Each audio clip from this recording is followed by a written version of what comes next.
Okay, folks, can you see me now? Because something is all...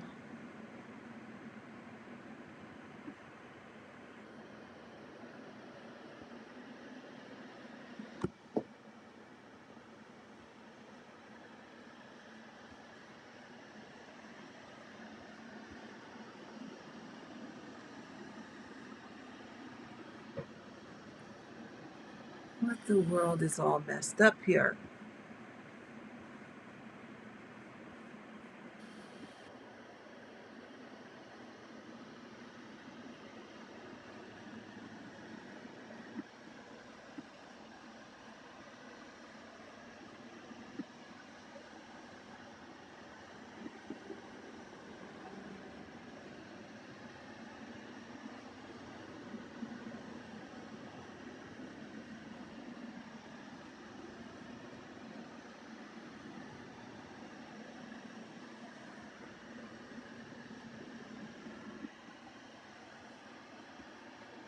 Ah, there you guys are.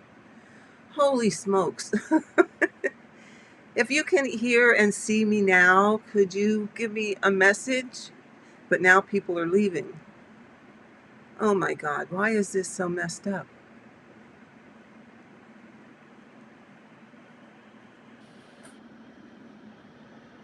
I'm not understanding what's going on here. Hi, Angel. Can you see and hear everything? I don't know what's going on with this stream this morning.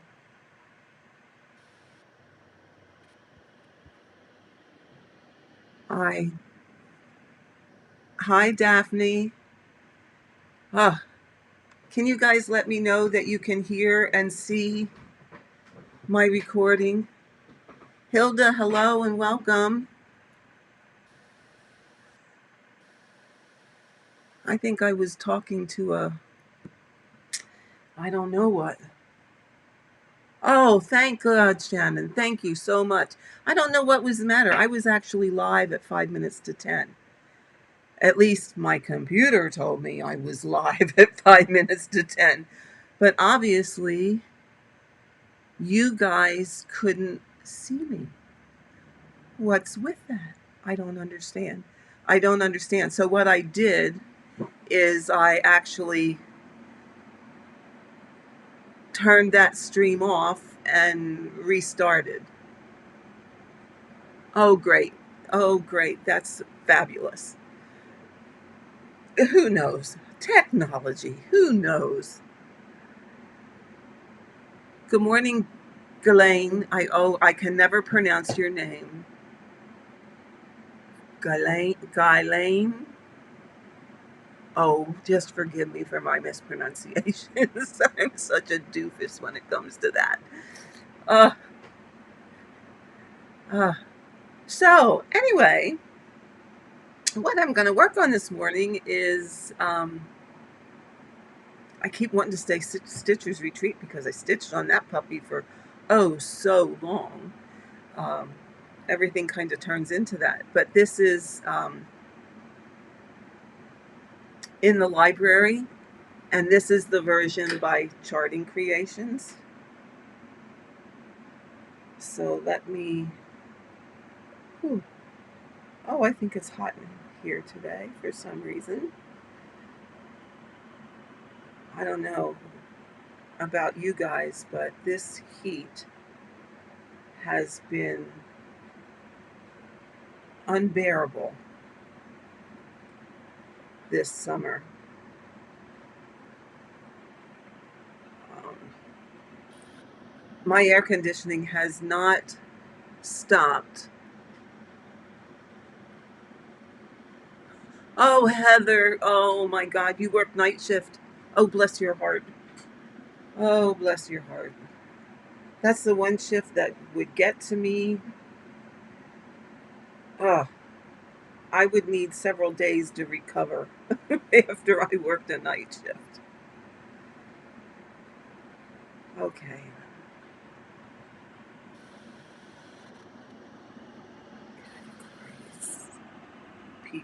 portraits. I think it's under there.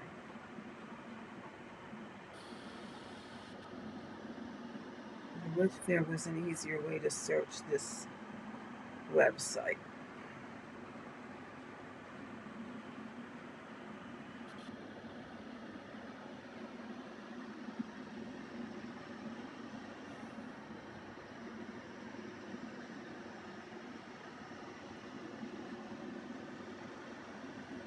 Oh, okay, let's just go here.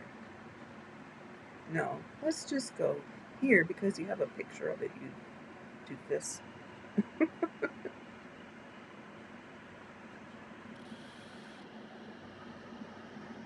Today's just not my day.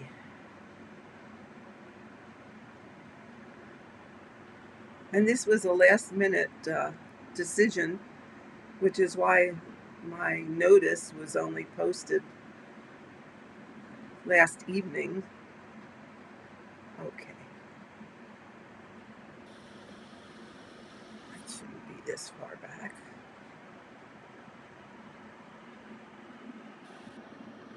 Oh, I give up.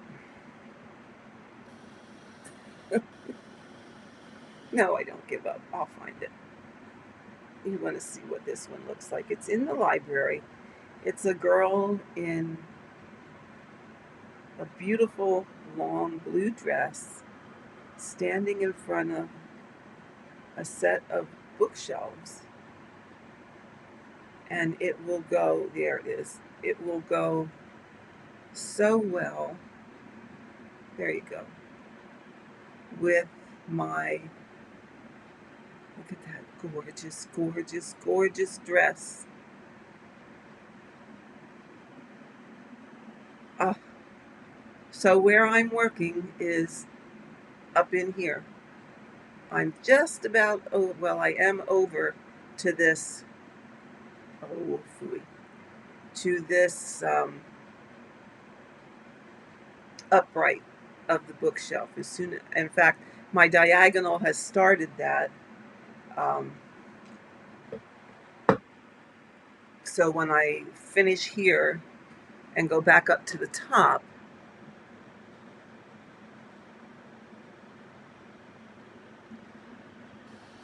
let's see, you just got off my, oh, Heather, I don't know how you do it. Night shift does me in. Gail, would you speak to Black Floss? I'm not happy with DMC. Yeah,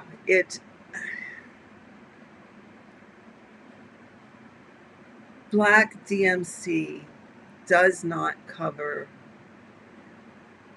near as well as Anchor DMC. Yes, I use a lot of black. I've stitched a lot of stuff with black. Um,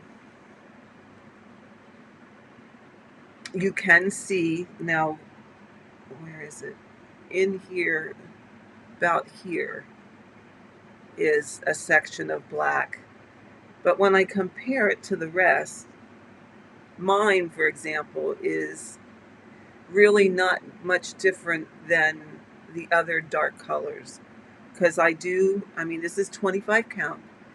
I'm stitching 1/1, full cross. And yes, I get some show through with all all my dark colors. However, once you stand back and as we all know, you're not going to be nose to nose with these pictures. They are meant to be viewed from a distance, just like a painting is viewed from a distance. So I'm really okay with the little bit of show through that I get. There are those that aren't. And, you know, we each have to, um, how can I say it? We each have to do what we feel we need to do for us. You know, what is okay with for me might not be okay for somebody else. So, you know, a lot of people, well, I don't know that it's a whole lot, but there are those people that use 2 strands on 25 count. Now, for me, personally, and again, only my personal opinion, that's too thick. That makes it too thick, too hard to get through the holes, and I really I don't like two strands on 25 count. If you're doing 10 stitch, I obviously it's okay because you're only doing half of the stitch. So, and that's a whole nother discussion. Those that you, hi Nicola, how are you this morning? Thanks for stopping by. Um, some of you that were here the last stream know that I started this on that last stream. And I started it on 25 count, two strands of floss, 10 stitch. And I know there's many of you that love it. Many of you that are all about 10 stitch, and that's great. That is great. For me, I don't know. I just I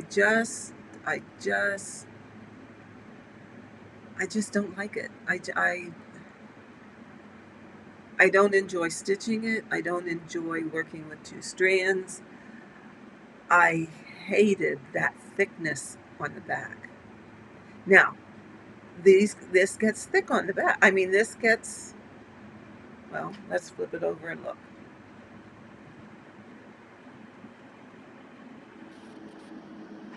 There we go.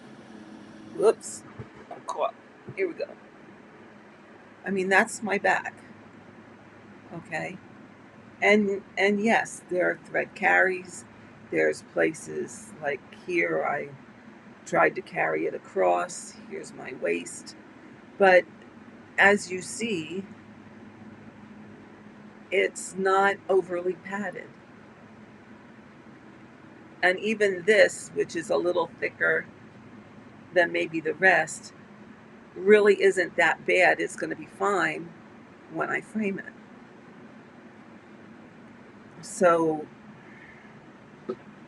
I mean, and I'm okay with that. I'm perfectly okay with that. I'll get you back in the frame. And I'm okay with this little bit of show through. But the when I did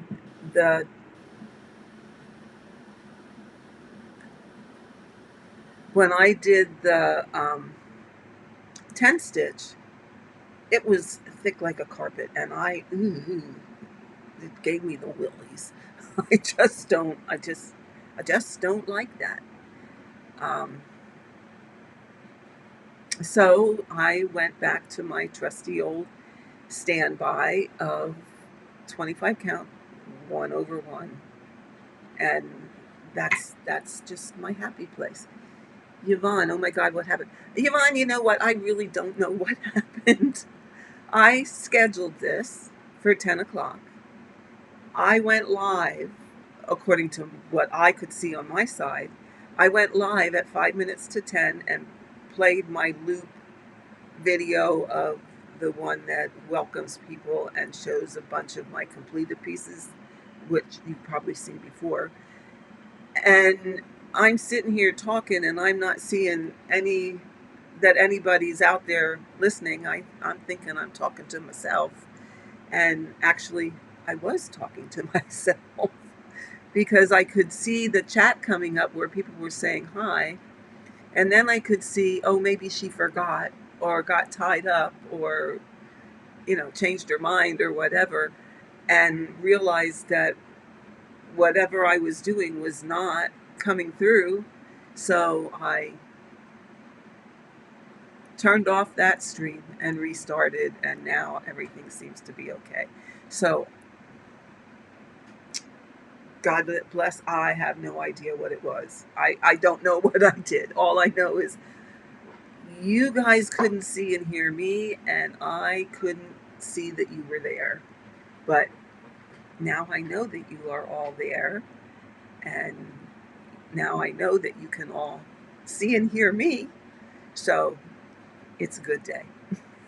all is well in the world of live stream. But that's my story with why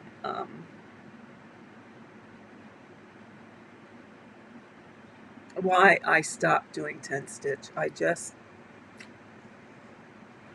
as many times as I've tried, I, oh, for heaven's sake, do you guys have this happen all the time where your needle just keeps unthreading?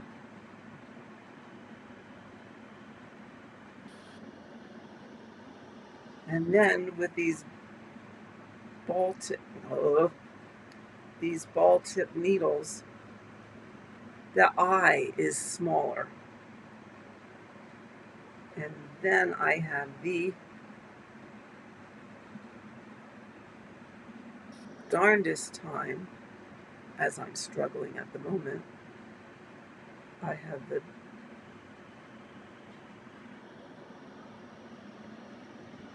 darndest time, there we go, threading them.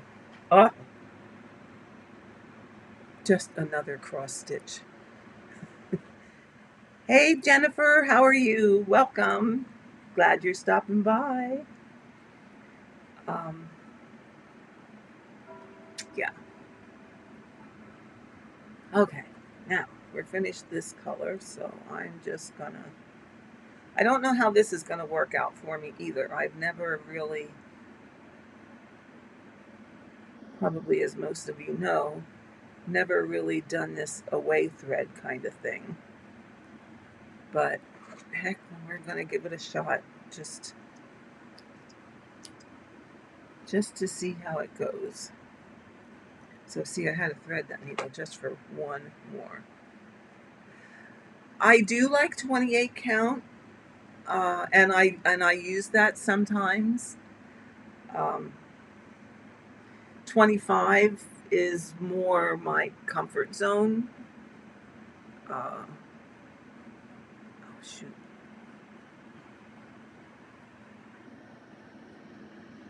And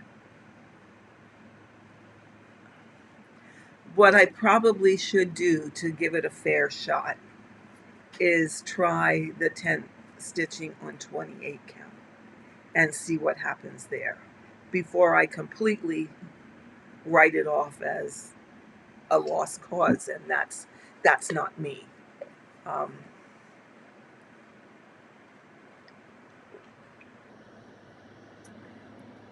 so I have some 28 count, so I probably should do a bit of test stitching with it and see what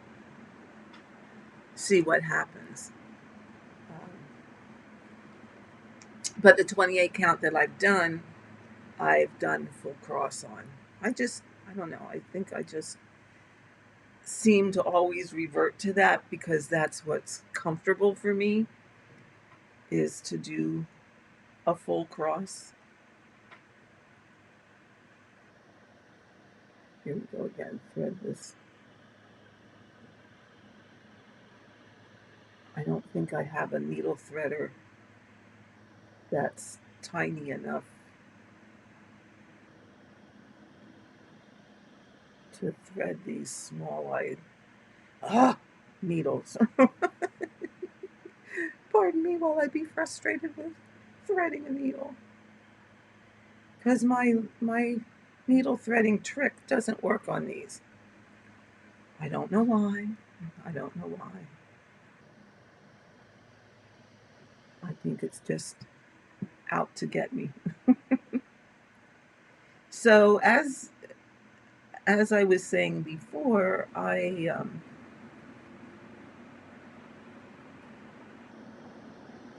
picked this point in my project to do a video or to go live so that you guys could see. So many people ask, well, what do you do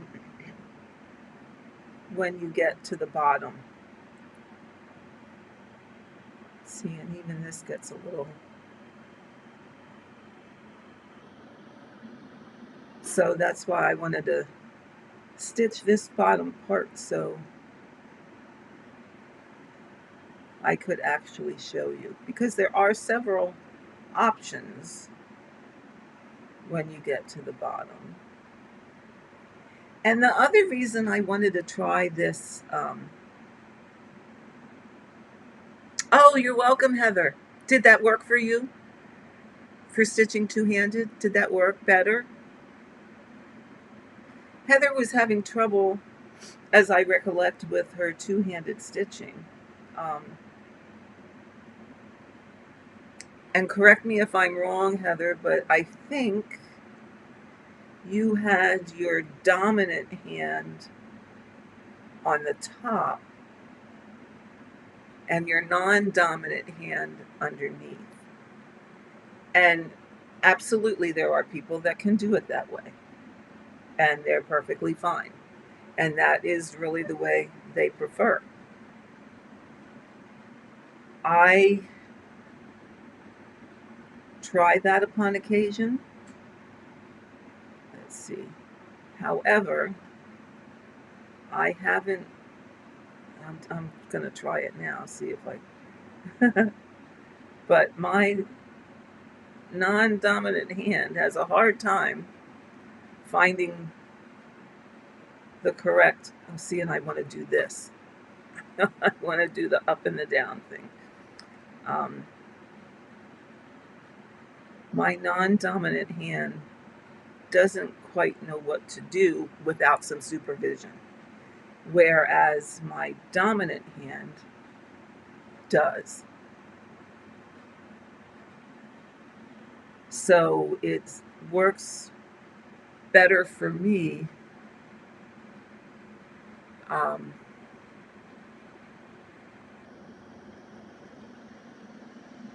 it works better for me to keep my non dominant hand. I'm right handed, so my left hand is on the top, and my eyes can tell my left hand what to do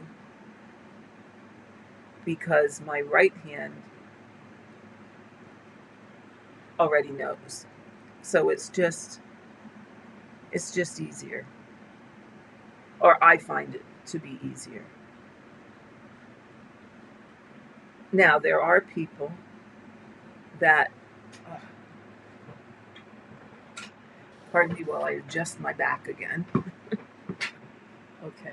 There are people that can do it both ways. They can switch off on their hands, and that's because they've practiced enough to get that muscle memory in their non dominant hand so that when it is under the fabric, it knows what to do. My non dominant hand, however, is a slow learner.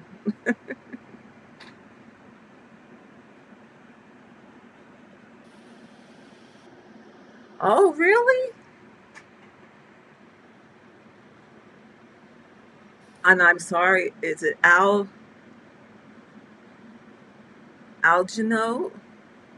Crafty Corner? I'm terrible with pronouncing. Um, but you do your dominant hand on top and your non on the bottom. And some of it, a lot of that too. I bet you that's how you started doing it when you first started um, stitching two-handed. Hi, Joyce. I'm doing fine. How are you? Glad you stopped by. No work today?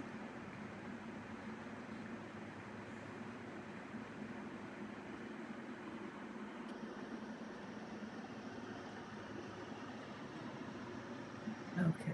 Now, Joyce is here, so I can say this. I'm blaming stitching using this technique all on Joyce. It's all her fault. Hi, Elaine. Thanks for joining. Joyce was telling me how she was stitching on the diagonal these days, and she does this where she when she has the thread left and can, parks in the next diagonal.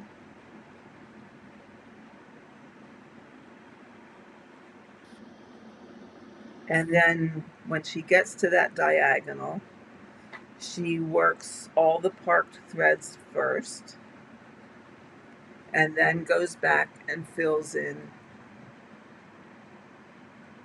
all the others. So that's kind of what I'm doing. Joyce, do you do this away thread ending? I can't remember. I don't remember.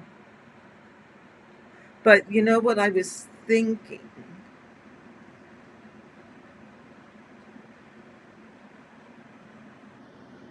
What did you do this time? Well, you enabled me to stitch this way, the way you do. But I'm trying this away thread way of ending in hopes that having those threads travel into or be covered up by the next column, that would help to avoid a column line. Because on my Stitcher's retreat, I did get some diagonal column lines, and they did not come out when I washed and pressed it. So that was a bit disheartening. Now, they were very faint, I will say that. They were not real prominent lines,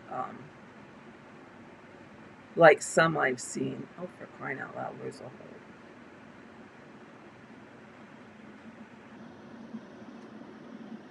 There. Some I've seen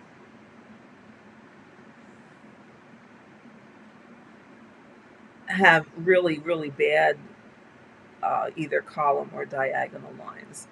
And mine were not bad. They were very faint. However, they were still there. Much to my pleasure, my framer, when she stretched it, was able to stretch it enough so that those lines did not show. So when you see it hanging on the wall, you don't see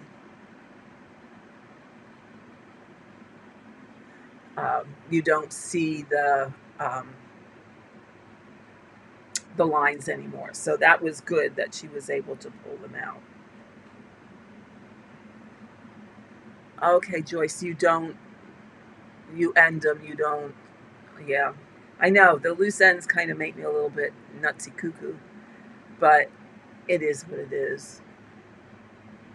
Well, hello, Stitchy Witch. How are you today? I just watched one of your Stitch with Me's.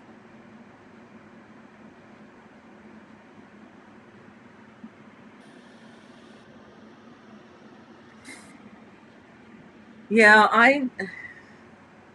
oh, so you're not parking at all anymore, Joyce?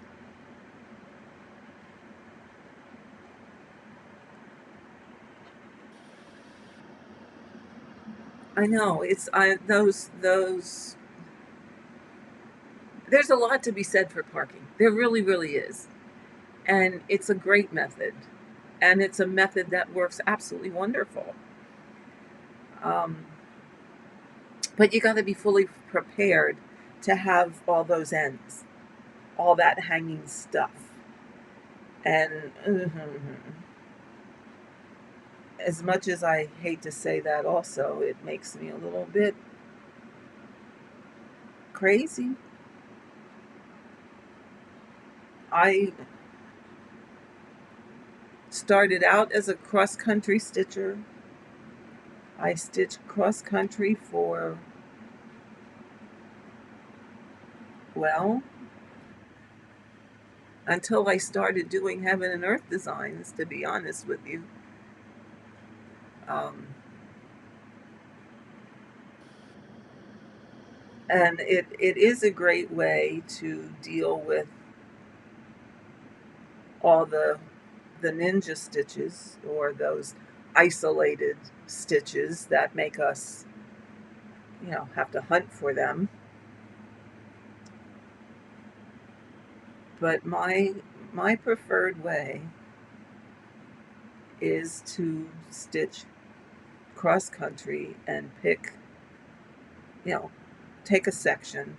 Like if I, and I may just, I'm kind of talking myself out of this method. Sorry, Joyce.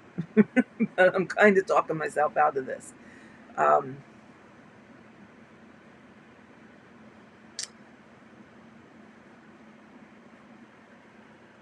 by stitching in sections and bleeding, and I kind of really like the take a block, stitch, take the first color in the block, stitch that within an area, then take the next color in the block, stitch that within the area, and work it like that.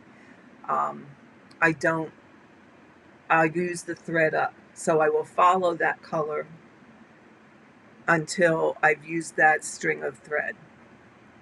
Then I'll go to the next color and follow that color till I use the string of thread. And really, in all honesty, that's what I like the best. I don't have hanging threads. They don't make me nuts. Yvonne, did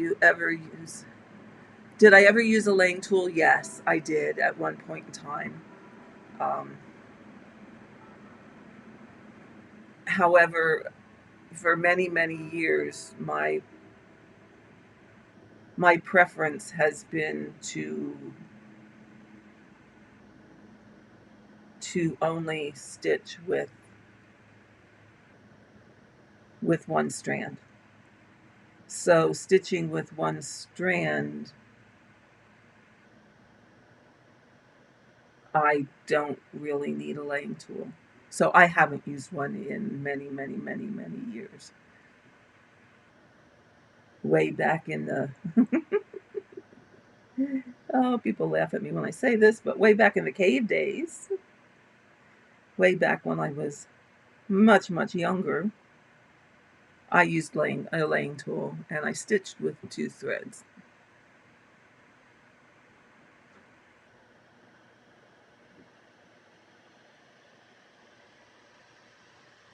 Yes, Joyce, you are absolutely right. The apps. And you know what? I was perfectly fine with stitching on the diagonal, row by row, stitch by stitch, even though it took longer. I was perfectly okay with that for many reasons. I didn't have to go back and get those odd stitches. Once you finished the row, it was complete. You could see the design come in and fill in, and all those good things about parking and working your piece. But then along came Pattern Keeper, and it's such a game changer, and that did me in, and that made me want to go back to stitching cross country because it was so easy with that. I didn't have to take all the time to, because what I used to do well, let's see, it was back in the 80s, late 80s. Um, there's a whole, and I love their charts by Barbara and Cheryl. And I think Blitz Stitch stitched one of them not too long ago. But there's scenic places in one of the Carolinas. Rainbow Row was one of them. Uh, Rainbow Row was one of them. Sunday Morning, Church Street, Queen Street Alley, the Iron Gate. But there was a whole, and they're actual places in one of the Carolinas. And I stitched 5 of them. They're full coverage. They're fairly confetti heavy. But what I did is I made copies of the chart And then I divided those copies into sections, and I actually marked my original chart. I marked off those sections so that and then I numbered the pieces that I cut into smaller sections so that I would get everything in the right place. So it was A, B, C, D, and then 1, 2, 3, 4, so that I would go, this is A1, B1, C1, whatever. And that's how I stitched them. And then within that area, I had a gazillion colors of highlighters. So I would pick a symbol and I'd take my blue highlighter and highlight that symbol and then stitch it. Now, I never marked it off that it was stitched. I just stitched it. Then I'd take a yellow highlighter, pick the next symbol, and stitch all the yellow. Then I'd take a green highlighter, mark off all of that symbol, and stitch it.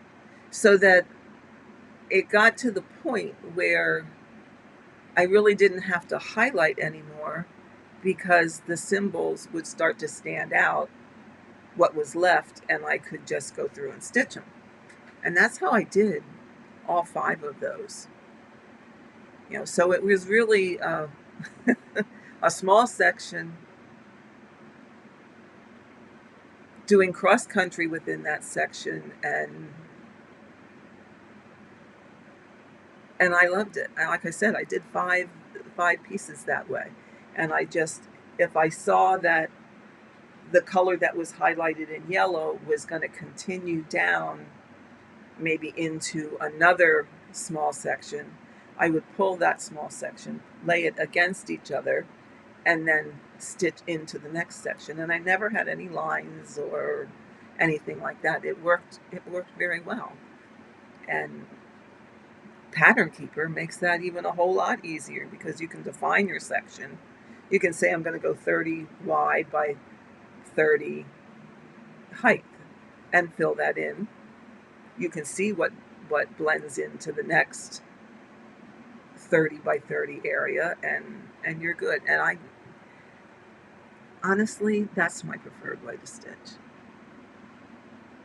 Cross country from the bottom up in my 10 to 10 blocks. Parking has been so... Oh, you're welcome, Carla. Is that right? Stitchy Witch, your name is Carla. I think I got that right. Well, good. I'm glad. Because you can keep your threads up out of the way.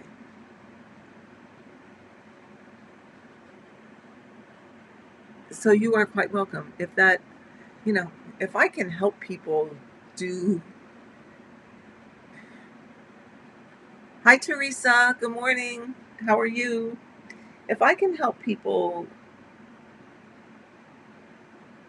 find an easier way when you can't get through the hole to do their stitching, that makes me happy. That does my heart good, because that's what this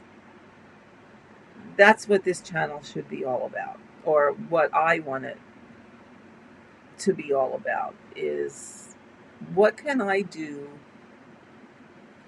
to help you to make your stitching easier and more pleasant.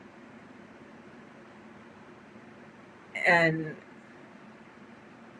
that's partly why, well, no, that's really why you see me trying so many different things. I mean, look at all the methods. If you've been following me for a while, look at all the methods I tried on Stitcher's Retreat.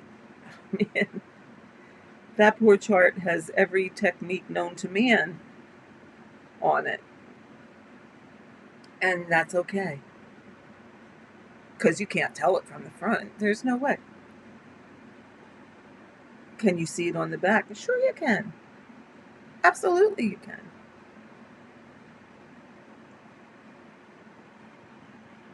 but it has taught me lessons. It has taught me or helped me to learn what I like, helped me to learn what I don't like, helped me to find or perfect a way to make things maybe easier or better for some of you. And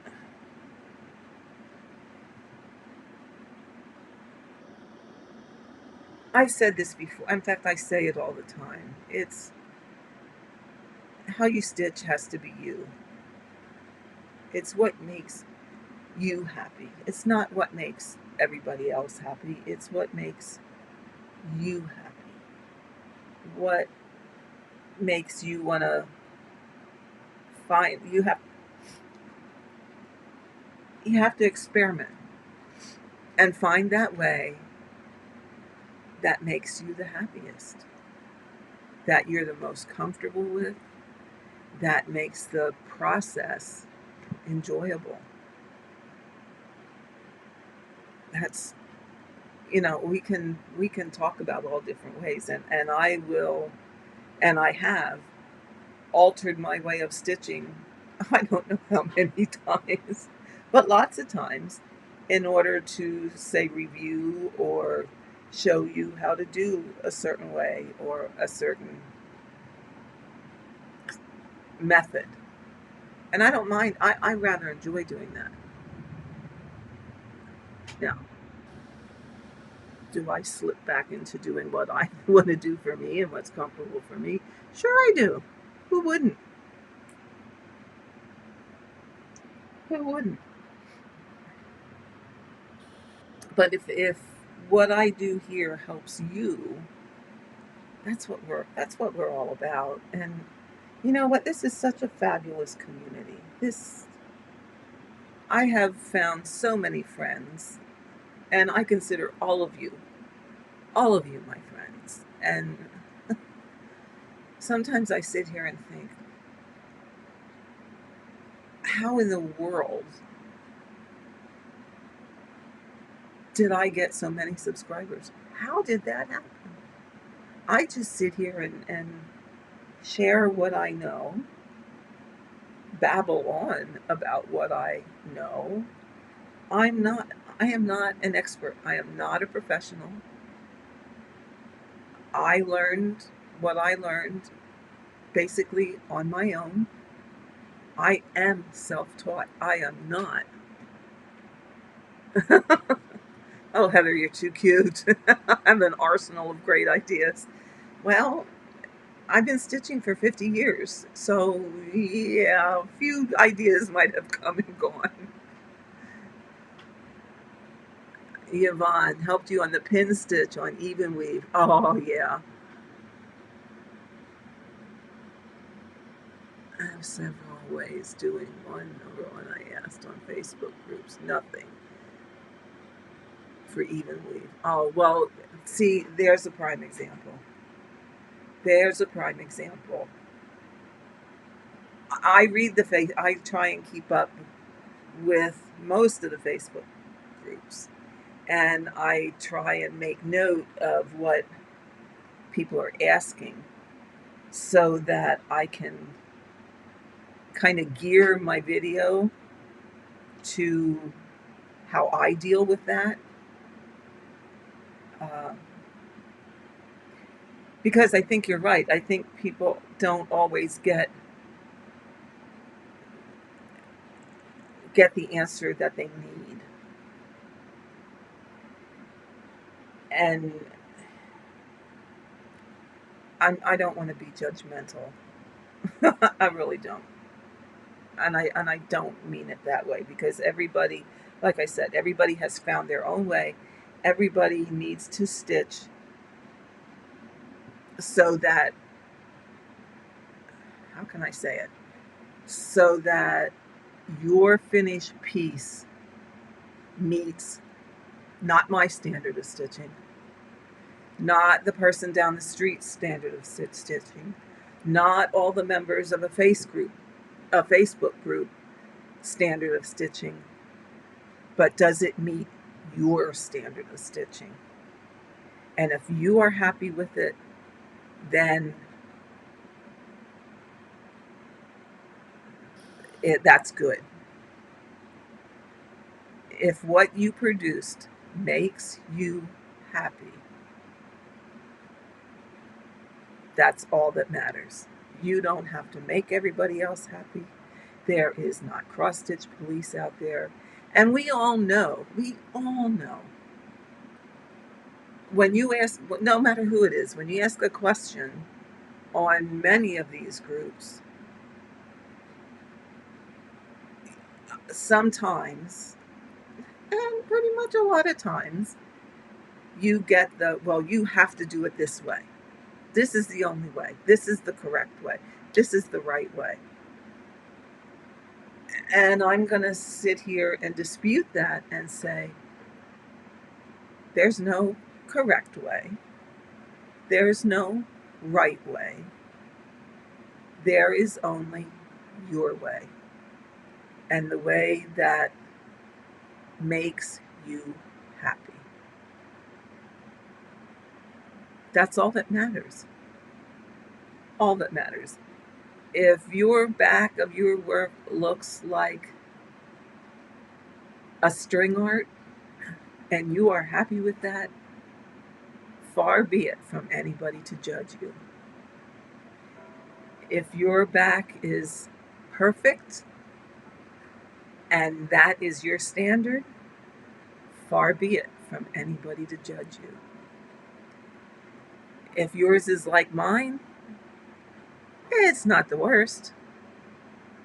It's not the best, but I'm happy with it. So that's the way it is. And if some people don't like that, well, that's just the way it is. I think we get, oh, how can I say this? I think there are times that people get too judgmental instead of allowing people to just do their thing and be happy. I certainly am not going to judge anybody. I'm not. I will tell you how great you're doing, how beautiful your piece looks, but I'm not going to judge your piece. And I'm not going to say, oh my God, you did that wrong. You should do it this way. No, you're not going to get that from me. And I don't think you ever have. It's your way. It's what makes you happy. Oh, Elaine, you need to check out my tutorials on the diagonal. Yeah, there's quite a few diagonal stitching ones. And even though I think there's only one or two that are actually labeled tutorial, if you follow some of the Stitch With Me's, you'll get lots of little tidbits thrown in during a Stitch With Me. That's kind of the way I do it. Yes, Carla, we are all different stitchers. Every one of us.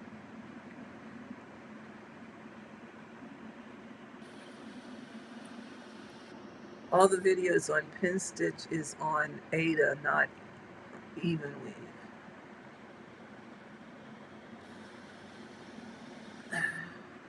I think I did one, Yvonne, where it's on even weave. I'll look, and if I didn't do one on even weave, I'm pretty sure I did though. I will do one, but I think you're right. A lot of the others that I have seen are either on Ada, or if they are on even weave or linen, they're for stitching over two. They're not for stitching over one. And stitching over one, it can be a little difficult to accomplish, but it can be done. And the trick is to use, instead of using my ballpoint needle, I will switch it out to a chenille needle, because a chenille needle is smaller and it's sharper. So it's easier to pierce that fabric thread. Oh, okay, I did do it. Thanks, Yvonne. I thought so. Ah, sometimes I can't. Actually, do you guys believe this is my 100th video? I mean, that's counting lives and regular pre recorded. Hi, Roxy. Welcome. Um, that's all the videos I've done over a period of time. I'm now at 100 videos. Can you believe that? Things that just blow my mind.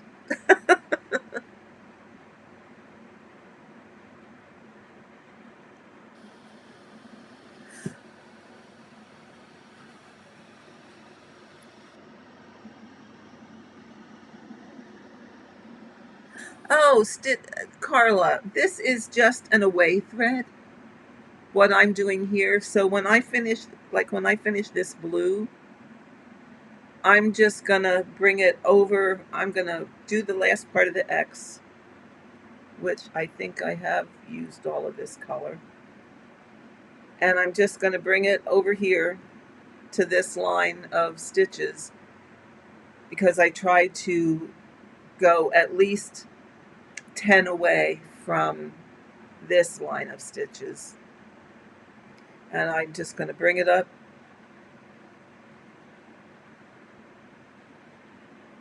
put it back down, bring it up again, and snip it off. Okay. Then when I complete this diagonal, I'll trim all these away.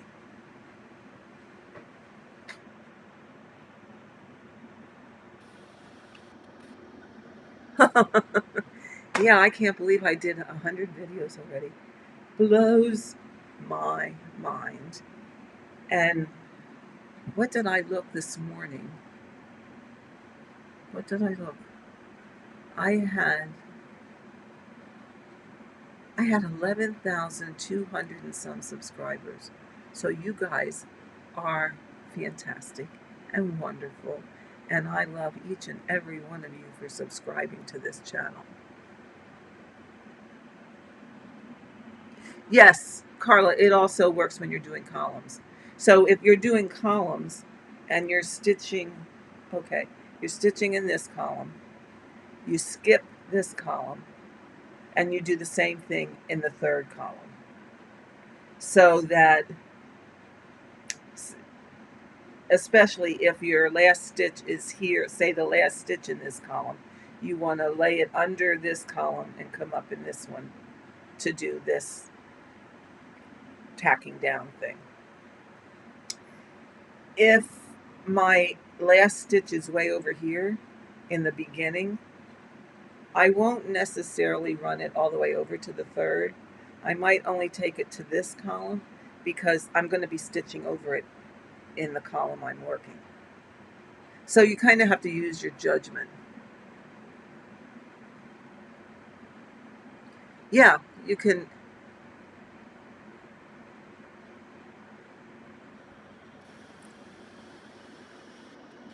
Roxy should just line it up on the bottom. Yeah, you just line up wherever. You can, if you're stitching in columns. What I have done many times is, okay, I'm stitching this. I will just bring it down a couple rows, come up like I did here. Here I was kind of stitching in a column yet. So I brung it down a couple rows, I came up, I slanted it so that I would know that that's a thread that's going to be cut, and brought the tail up here. So you can, if you're working in columns, just come down 5 or 6 rows, do your away thread, however you want to do that, and then when you get close to that thread is when you can snip it off. And that way you don't have this big mass of straggly ends. So that's, that's another way to do it. I if I'm working in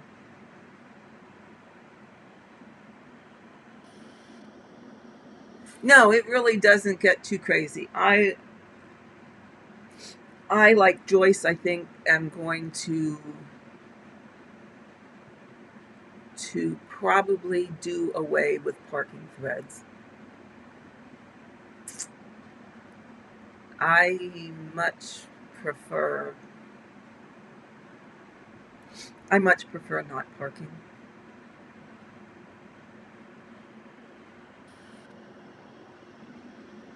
What can I say? So I'm going to leave these stitches here and not do them now because they are all going to be worked over here. So I'll just pick up those when I get there. So that's the other thing I do. If I just have one or two stitches left and this color is going to be used in the next, I might not do them and I'll pick them up when I'm doing multiples of that color, because these are kind of like one stitch wonders over here. That's what I call them.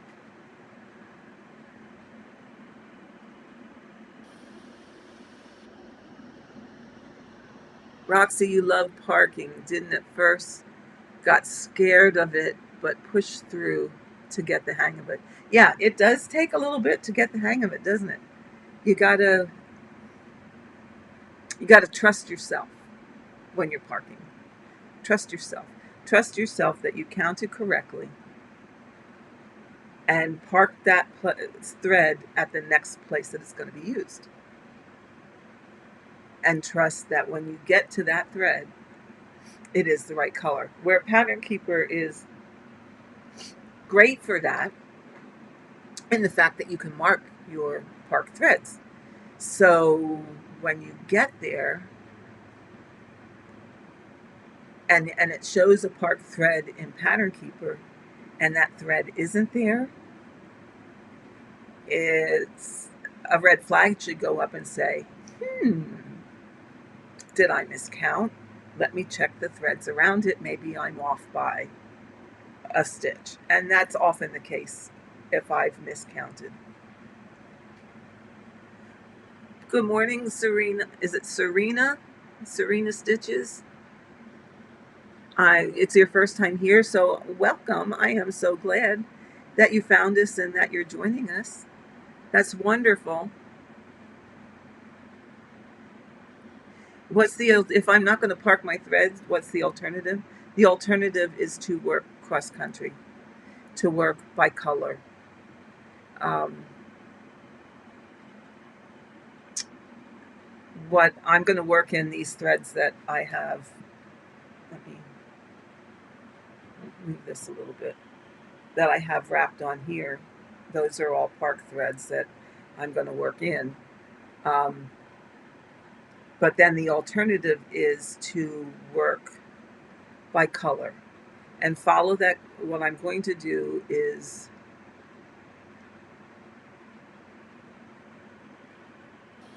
um, pick pick the next color, stitch it until I run out of that thread or that symbol, and go to the next color, stitch it until I run out of thread or that symbol, and just work my way around in a given area.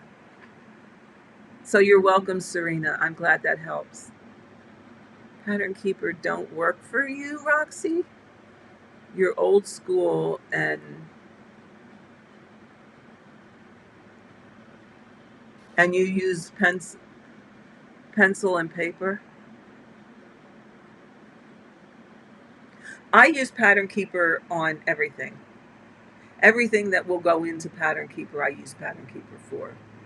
Um, like I said, before Pattern Keeper, if I did something that was, rather full coverage, I did the multiple colored marker thing,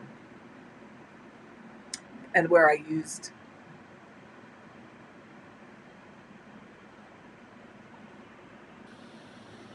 I'm going to just go anywhere, Serena.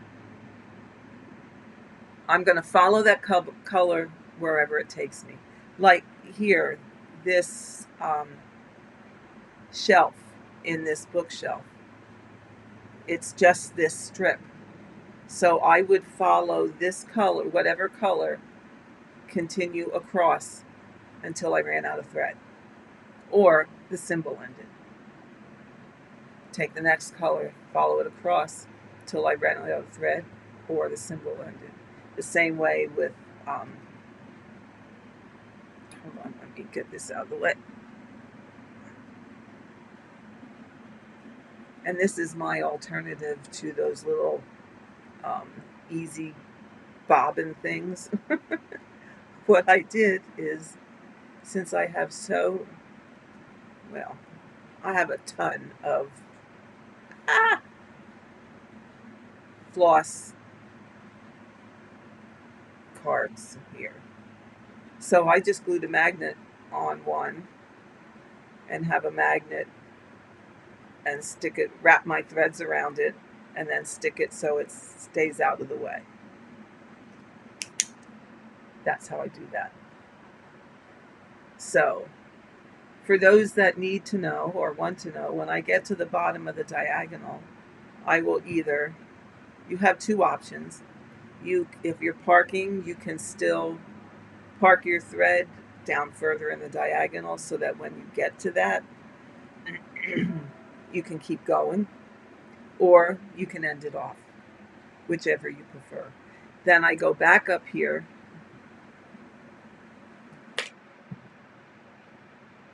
There we go. There we go. Then I go back up here to the top and start over again. Or if you're stitching from the bottom up, same thing applies. When you get as high as you're going to go with your diagonal, you can do one of two things. You can end it off, or you can keep it to go in that next length of diagonal that you're going to do. Or if you're doing diagonals the whole length of the chart, then I would probably, because I don't like to work up, I like to work down, I would probably end them off and then go back up here to the top, start new threads, and work down again. Now, what I'm going to do here is, you see that these 5 threads are parked. Okay, these are away threads, these are parked threads. So the easiest way to handle those is take the lowest one. Whoops, sorry, I got my hand in there. Take the lowest one, which is this one. Put these up out of your way. Because with this, doing this one first, there's nothing to get in your way. You can stitch this one until you run out of symbol or you run out of thread. Gotta go back up to the top. Gotta find where I parked it. Hello. Ah, there it is. And this is a color that's going to keep going across. So I will stitch it this way until I run out of thread or I run out of symbol, whichever comes first. And then I will do the same thing with this next thread, which would be this one.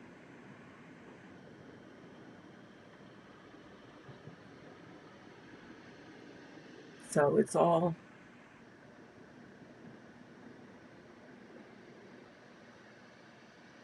a matter of doing what you want to do.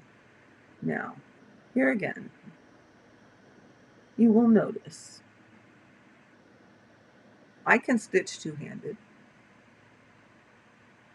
Uh-oh, what did I just caught them ends in the this happens to me all the time.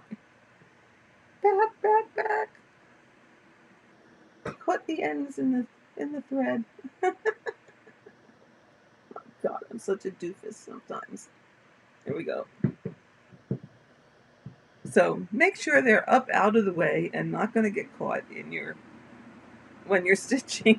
Let that be a lesson learned. Even though, pardon me, even though I do it all the time. Um, for all intents and purposes, I can stitch two-handed. I can, and I do sometimes. But I find I can stitch much faster. And not that it's all about a race and being Speedy Gonzales.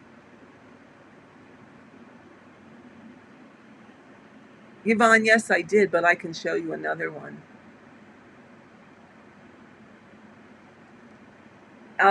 I used to use XODO a long time ago, Roxy, before Pattern Keeper, but that's been quite some time. I've used Pattern Keeper ever since it has come out. But in the beginnings of having technology for stitching, I tried XODO, I tried Good Reader, I tried Good Notes, I tried Easy PDF. Um, yeah, I think I tried them all.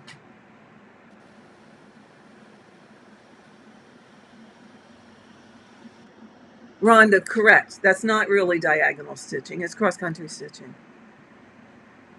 And yeah, and diagonal stitching is not for everyone. It really isn't. Oh, wait, here. Some people don't just have a hard time with it. Other people are okay with it. It's not for everybody. And if doing blocks is what works for you, Rhonda, then that's what you do. It's nobody say, oh, because there's tutorials out here for diagonal stitching that you have to stitch that way. You don't. And if you want to try diagonal stitching, there's a lot of videos out there. There's a lot of people that have picked up that method, but as with any other method, they made it their own. So just because my videos in the beginning say this is how you do it, doesn't mean that that's how you have to do it. You take a little bit from mine, a little bit from somebody else, a little bit from somebody else, and you put it together. Roxy, you like paper because it can't get. You're absolutely right. And if you're going to use digital, you better be backing it up, because didn't I just see that somebody lost all their stuff? I forget what group I read that in, and I went, oh my God, the poor woman. Okay, but here is the one oh, look, you can see my glasses. Oh, here. Let me get it down enough so that you can see it. There you go. There you go. Now, I'm up there at the top of the bookshelf, but that's what I'm working on. That's what she be.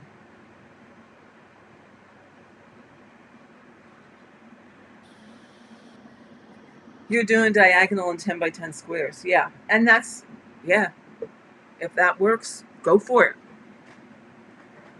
Go for it. I got to give my back a little bit of a rest here, folks. Um, if that works for you, then that's the way you do it. Like I said, it's all about how you want to stitch, how you prefer to stitch. It's not how I think you should stitch. It's all about you. All about you. Yes, isn't she gorgeous? And won't she just be gorgeous with my Stitchers Retreat? I want to hang them together. I think you all have seen my Stitchers Retreat, but just in case, there you go. Whoops, whoops, whoops, whoops, whoops. There you go. So won't they look fabulous hanging together? And look at that frame. Oh my God. Oh, it is just out of this world. This is my pride and joy. It is the biggest piece I have ever stitched. It was 468,000 stitches. It took me 5 years to stitch. 5 years and a couple months to stitch, with 1 year off when I made stockings for my grandkids.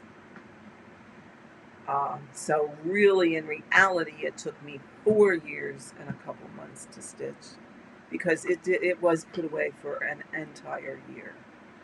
So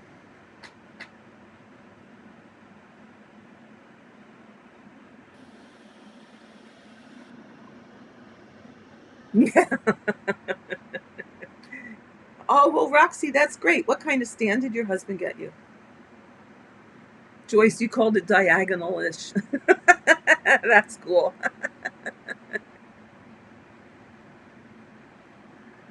Yeah, yeah. So, I mean, it's going to take me a while to do this one. This one has, let me see, 152,000 stitches. Um,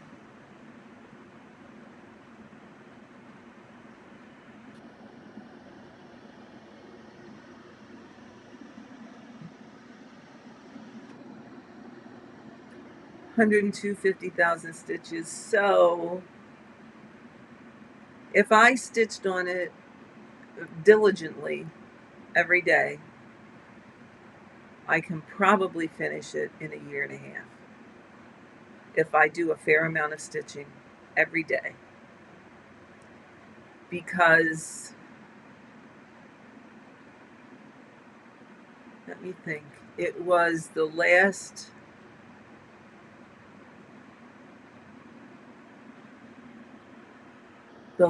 year and 4 months of Stitchers Retreat when I started that last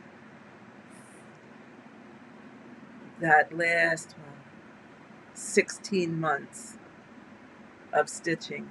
I was only halfway. So I did that whole other half in 14 months.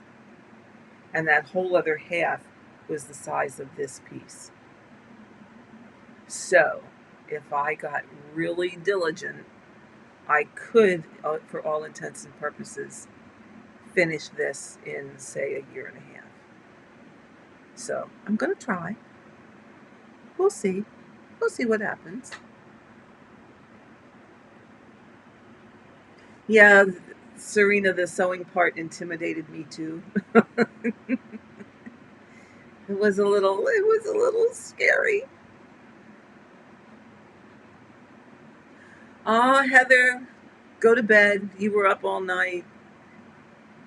Have a good sleep, and we'll catch you next time. Take care. It's a table stand for scrolls and can rotate when I need to fasten off. I'm not sure what the stands are called yet. Oh, well, that's good. Well, you'll have to let us know, Roxy, what they are. Um, the stand I'm using today is my Patoki stand. Let's see if I can show it to you from the side. There we go. There we go. And I love it. I love it. It's great when you can work at a table, and it's great to take to a retreat. And the reason I bought it and the reason I like it the best is because all I have to do is go like this to flip it over. Isn't that so cool?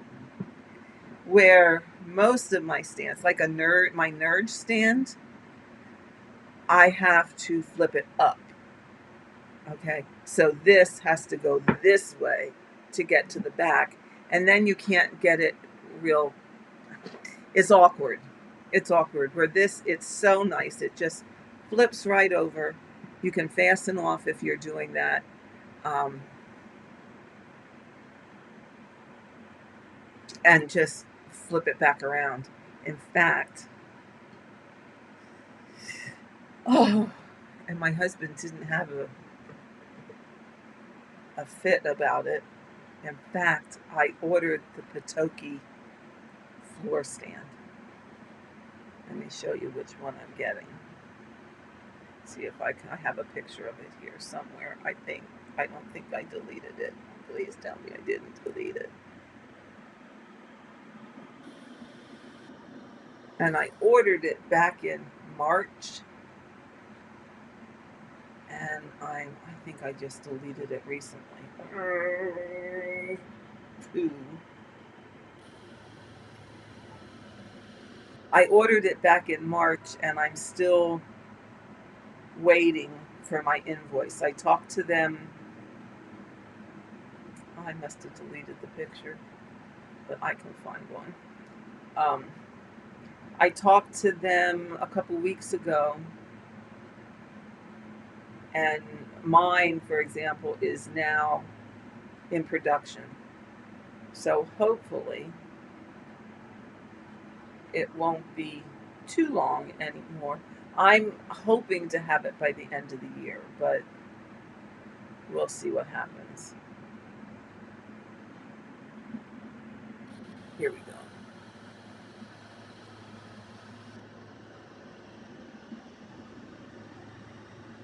Here we go. This is the one I'm getting. So it's their hoop holder that sits by the side of your chair or sofa or whatever, and holds hoops and cue snaps. So that's the one I have on order. Now the only thing is, um, when I emailed them, they told me that they are stopping production of those for a while. I think they're just stopping for a while. I don't think they're discontinuing. And because they've just been overwhelmed with orders.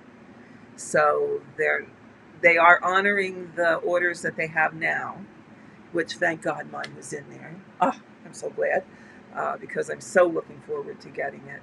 And that will be the stand I use in my living room. This stand I basically take on retreats or use it for stitch with me's. Um, I have a Lowry over here and I have a Nurge over here. So I'm always on the search for a stand that's going to be really awesome.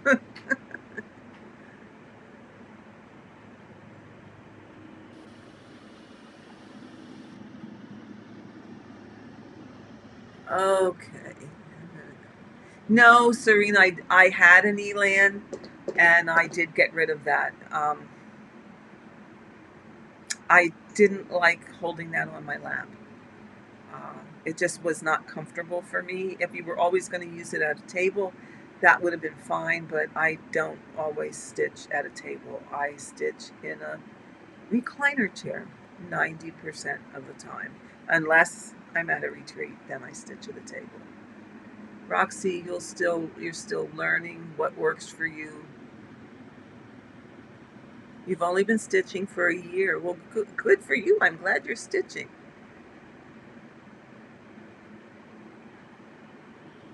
You have videos explaining stitching in simple terms, and that's what it takes. That's really what it takes. And if there's something you need to know or want to see a video on or how to do, don't hesitate to drop me a note, leave a note in the comments, or and I will try and make a video to help you out with that. Uh, yes, ball. Is it ball four? Yes, it's a beautiful stand, and they are so well made, so well made. Rhonda, you're still waiting for your Patoki order in March too. Yeah, yeah, they're really behind. What they also told me is, first of all, they were just bombarded, I think, with orders because Country Stitchers, Deb and Liz, um, had it on their videos about Patoki. Teresa Little Stitcher had it on her videos about Patoki.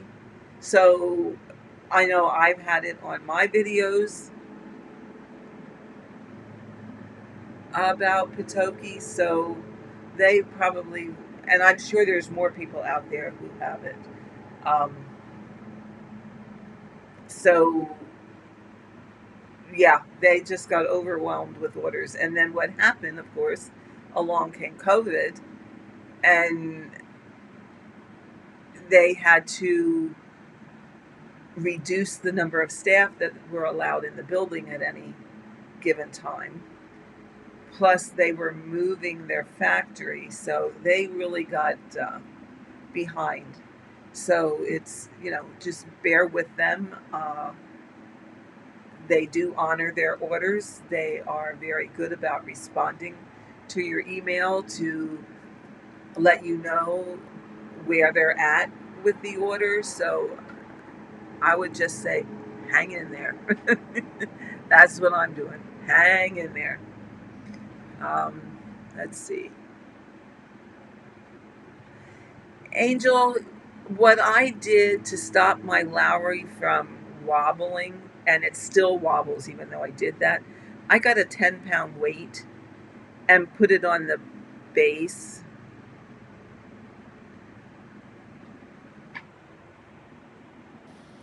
Oh, no, wait a minute. Hold on here.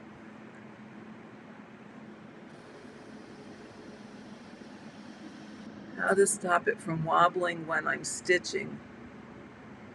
Yeah, I got a 10-pound weight and put it on mine. Now that's my Lowry stand, but you have an Edmonds adjustable lap and table stand. I don't know. I've not used that kind of stand, so I really can't. I can't speak to that because I have no knowledge of that. Stitching with D and Ann. Hi. Well, hello back at you too, and welcome to my stream. I'm so glad you stopped by. I hope you're finding something you like. I watch Teresa and Laura. Love all three of you. You guys laugh. Oh, you guys taught me a lot. Oh my goodness, I can't even read anymore. Those sharp needles, can you find them at 123 Stitch? I believe that you can. Um, where I got mine was Sassy to Stitch, and I bought that. I can buy them. You can buy them bulk there. I usually buy all my needles from her, with the exception of the ballpoint needles. I got them from, oh my goodness, she had a Facebook page. Oh, I can't remember her name. It escapes me at the moment. But she was going to discontinue selling them, so I grabbed a bunch before and I don't know if she still has some that she's trying to get rid of. Excuse the sound of the mower. My husband's right outside the porch here mowing the grass. So he'll be done with this section in just a little bit. Um, I'm not sure if she still has any, but she was selling out her stock and she was going to stop selling them. The other place is Sullivan's, has the ballpoint needles. It comes in packs of 2, and I honestly forget the cost because, like I said, I kind of stocked up before the gal with the Facebook page went out of business. And honestly, I don't know if she still has some or not because I really haven't looked. Linda, you waited exactly 9 months from order to delivery. You love yours well worth. Absolutely, it's well worth the wait. Right. Yes, because I did that with my mini stand, and this is the floor stand that I have ordered. So, um, hi, Joy.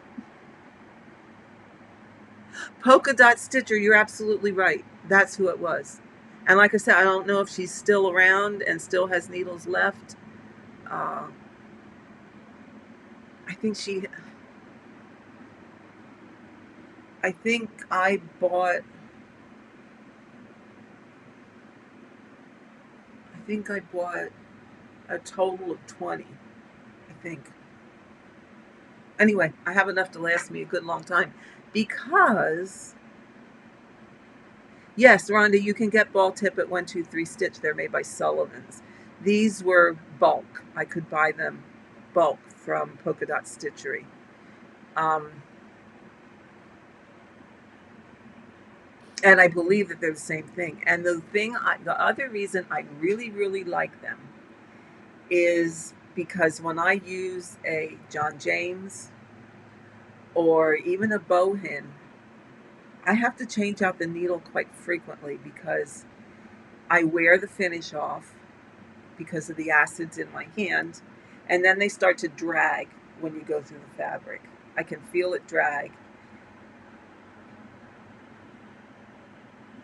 And I end up maybe getting 2 weeks out of a Bohin and a week out of a John James. With these ballpoint needles, I don't have that happening. They may discolor a little bit, but I don't get the drag. And now I'm not sure if Sullivan's are, so I don't want to speak to that. But I can say the ones I've gotten from Polka Dot Stitchery, I believe, are stainless steel. So they're going to wear a whole lot better. And I don't have trouble. I've been using the same needle now for over 6 months. So the 20 needles that I bought should last me a good long time. Leanne, you're doing diagonal 10 by 10 blocks starting from the bottom right corner. Parking doesn't bother me as much as doing it this way. Thanks for the suggestion from your. Well, you're quite welcome, and I'm glad that I was able to help you. Oh, Joyce, that's a great idea. 2 Lowry stands, one on each side of your scroll frame. Awesome. And you know what? That's probably a more cost-effective way to go when you think about that. Rather than like you take the Mark II stands, or some of the others are really quite expensive. Where I think I got my Lowry for like $100. So for $200, you can get 2 Lowrys and use your scroll frame. Good idea.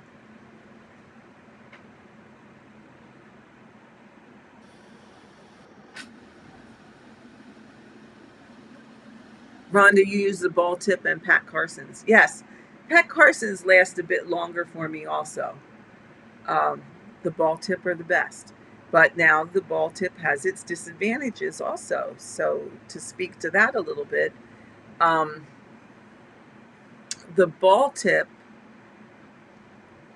when you're working 1/1 on this 25 count, and you want to do a pin stitch, you really almost got to switch it to the chenille because it's hard to get that ball tip through. If you're ending your threads on the back, you really almost got to switch it to a tapestry needle to end off, because that ball kind of doesn't want to go underneath the threads.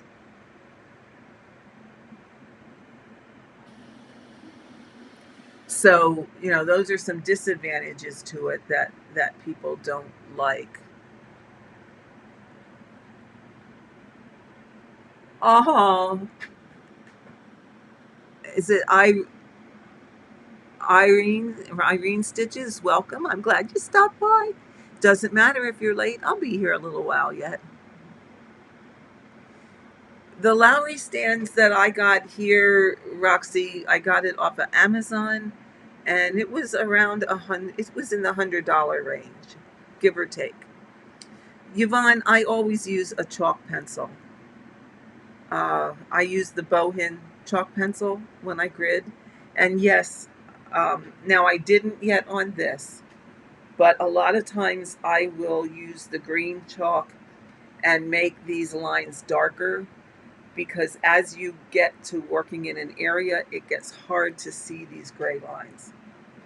And I like to be able to see the lines and know where I'm at. Chenille needles, I believe you can find them on Amazon. I believe um, 123 Stitch may have them. I get mine from Sassy to Stitch. So it's SASSY, the number 2, and then Stitch, STITCH. She has a a website, and that's where I go to buy them because I can buy them bulk. I think I got a pack of 25. Oh, Joy, Polka Dot is no longer on Facebook, so she must have got rid of all the needles that she had.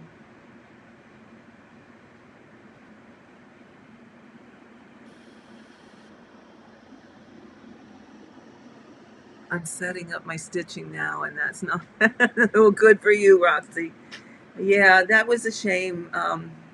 She was very, very nice to deal with. Very nice. I can't remember her name. It's probably in my Facebook Messenger. But I wish her well. I like I said, she was. I really enjoyed dealing with her. She was very, very nice. Jan Clark, I learned so much from you, Karen. I love your. Oh, well, thank you. I'm so glad. I like I had said before. That's what I want these videos to be about. Is helping out. It does my heart good to know that I have made a difference for people. That I've helped you to do something or learn something that you didn't know how to do.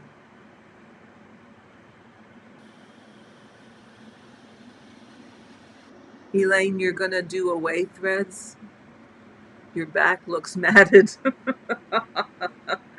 Oh, yeah, I hear you. I showed you mine. I hope it works for you. I hope it does. You know, and what does it hurt? It hurts nothing to try. You just try. If it doesn't work, well, guess what? You try something else.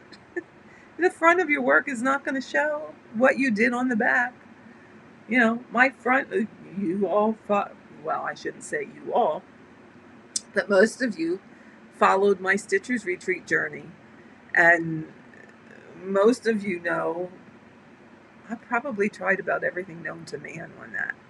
Um, and you can't tell from the front. You can't tell. The only way you could tell is to flip it over. And for those of you that are wondering, no, I didn't get it framed with the back open.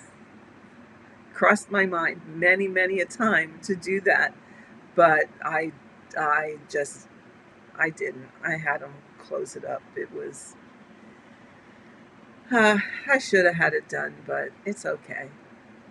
It's okay. No biggie. One day, one day after my demise, someone who knows how many years from now will probably take it all apart and see the journey that I took on the back. What can I say? And they'll go, this lady had to be nuts. She had to be crazy. Angel, yes. I have watched her videos. Kamari, is it Kamari? Is that how you say her name? Oh my God. Oh my God. Her stitching is beautiful. And I want to tell you, she is the fastest stitcher I've seen in a long, long time. She just sits there and goes, wah, wah, wah, wah, wah. Oh, I'm just, my eyes are just glued to the screen when I watch her because she's so fast, and that needle just goes. It has to be a turbo needle as far as I'm concerned. But she showed on one of her videos the back of her work, and I went, oh my God. And like I say, I don't judge. I'm not judging. That's her way. That's what she wants to do. That's perfectly fine by me. But she does not. Hi, Kelly. Welcome. She does not start or end her threads. Like you and I would do, like an away thread and catch that end and what have you. No, no. She has that new length of thread. She comes up through the fabric. You see her hold the back. She goes down and up and stitches away, and that tail is just hanging there. And I go, how does it not come loose? That's my amazement. How does it not come loose? And she just stitches until that thread's gone, and then the needle comes off, and that end just hangs there. And I'm thinking again, how does that not come loose? How does that, how do those stitches stay even and not get, how, well, you guys all know how that, what happens if you come up in a hole that maybe has 3 threads in it already, and that last thread isn't tied off, that it isn't woven in, how you can tend to pull it up and then you have this little bump. Well, she doesn't get those. I don't know what she does. I have no idea, but she doesn't get those. And I just sit there totally mesmerized and amazed. I I can't figure it out. But like I said, and I don't, like I said, whatever someone's happy with is fine with me. I'm not judging her work. She's happy with that. That's what she does, and that's perfectly okay. I just can't quite wrap my head around it to see, how does that not come undone?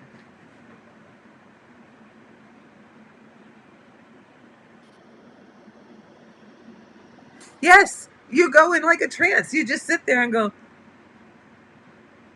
okay, how did she do that? How did she do that?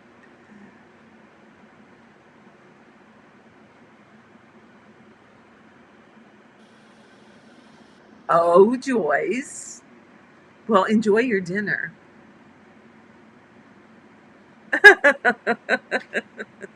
Enjoy your dinner. We'll catch up. Yeah, I would be scared. I don't know, I would be scared. I would be afraid my pieces would come undone. But apparently what happens is somehow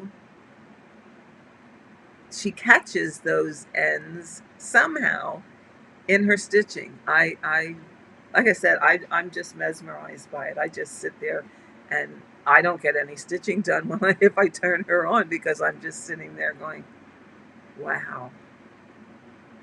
First of all, her speed. And she doesn't use pattern keeper. She uses a paper chart. And, she'll stitch blah, blah, blah, blah, blah, blah, blah, blah, like 10 stitches. And then you'll see her take her pencil and go, doot, doot, doot, doot, doot, doot, doot, and cross off whatever it was she stitched. And then it goes again. And then the pencil comes out and crosses off whatever she stitched. And it's like, I would be so confused. So confused. But again, she found her way. That is what she likes. That is what she does. She found her way. And that's okay. That's okay. I'm just, I just sit and go, wow. I wish I could stitch that fast. I can't stitch that fast. Even one-handed. I stitch faster one-handed than I do two-handed. Uh, but even one-handed, there's no way. There's just no way I can stitch that fast. And did you see the video? Pardon me.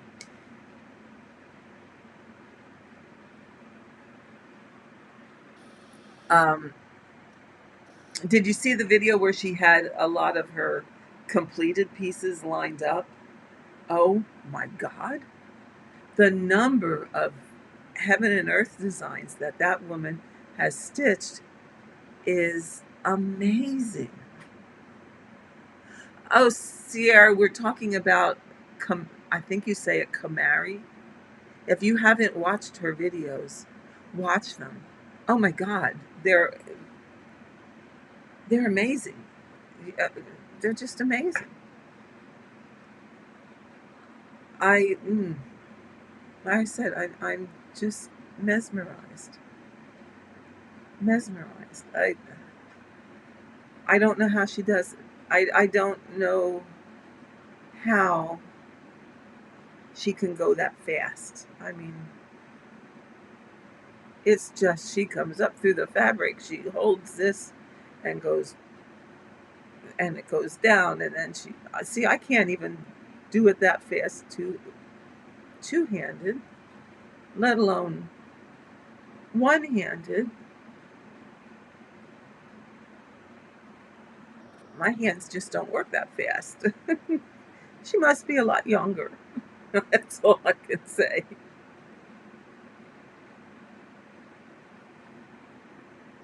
Because these poor old hands have a bit of arthritis, so they don't always do what you want them to do. 1, 2, 3, 4.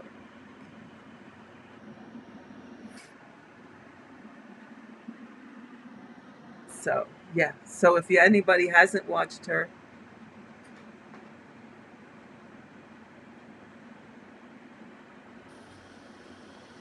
yeah, I subscribe too so that I can see when she does a video, because it's mind blowing. It's just mind blowing.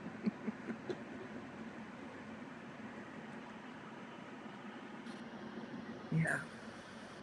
So I'm soon gonna have to cut some of these away threads away, because if I go back to stitching the way I was, they're going to be in my way.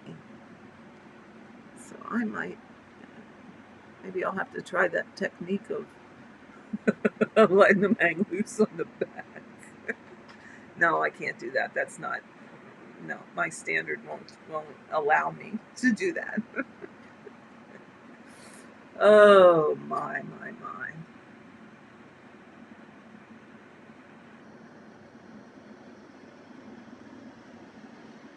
Yeah, I think we're gonna have to end this one, because if I go, there's, yeah, I gotta go all the way up there, and I don't want to carry it that far. So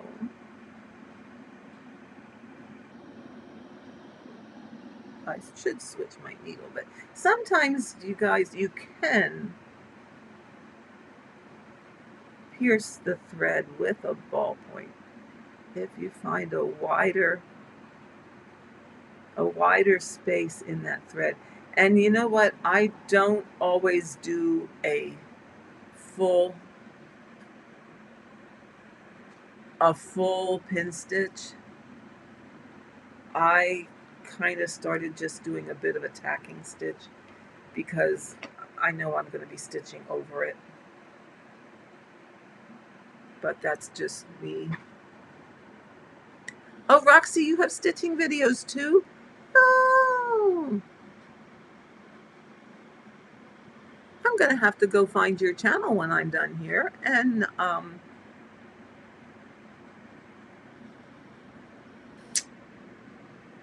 subscribe. I will do that, I promise.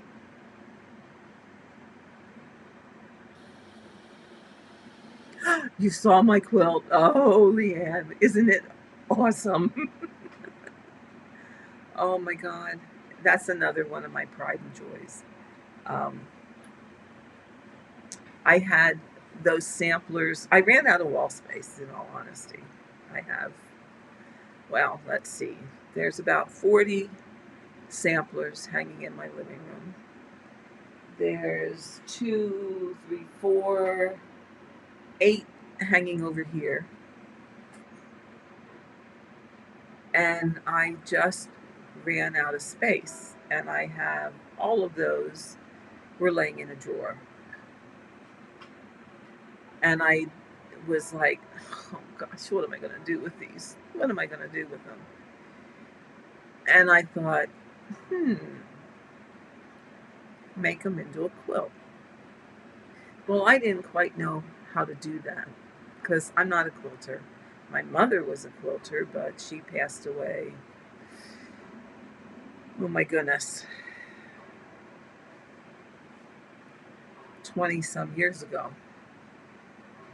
So a gal that I stitched with, one of my friends, her sister-in-law does these t-shirt quilts where she makes quilts out of t-shirts, you know, like her, for example, maybe someone collected all of their son's t-shirts over the years while they were in high school or whatever and wanted to make them a gift to go away to college, and gave the t-shirts to her and she made a quilt out of them. So I said to Barb, my friend, I said, would your sister-in-law be interested in making a quilt out of my samplers that are in this drawer? She said, sure. I mean, we're going out because her sister-in-law's in Illinois.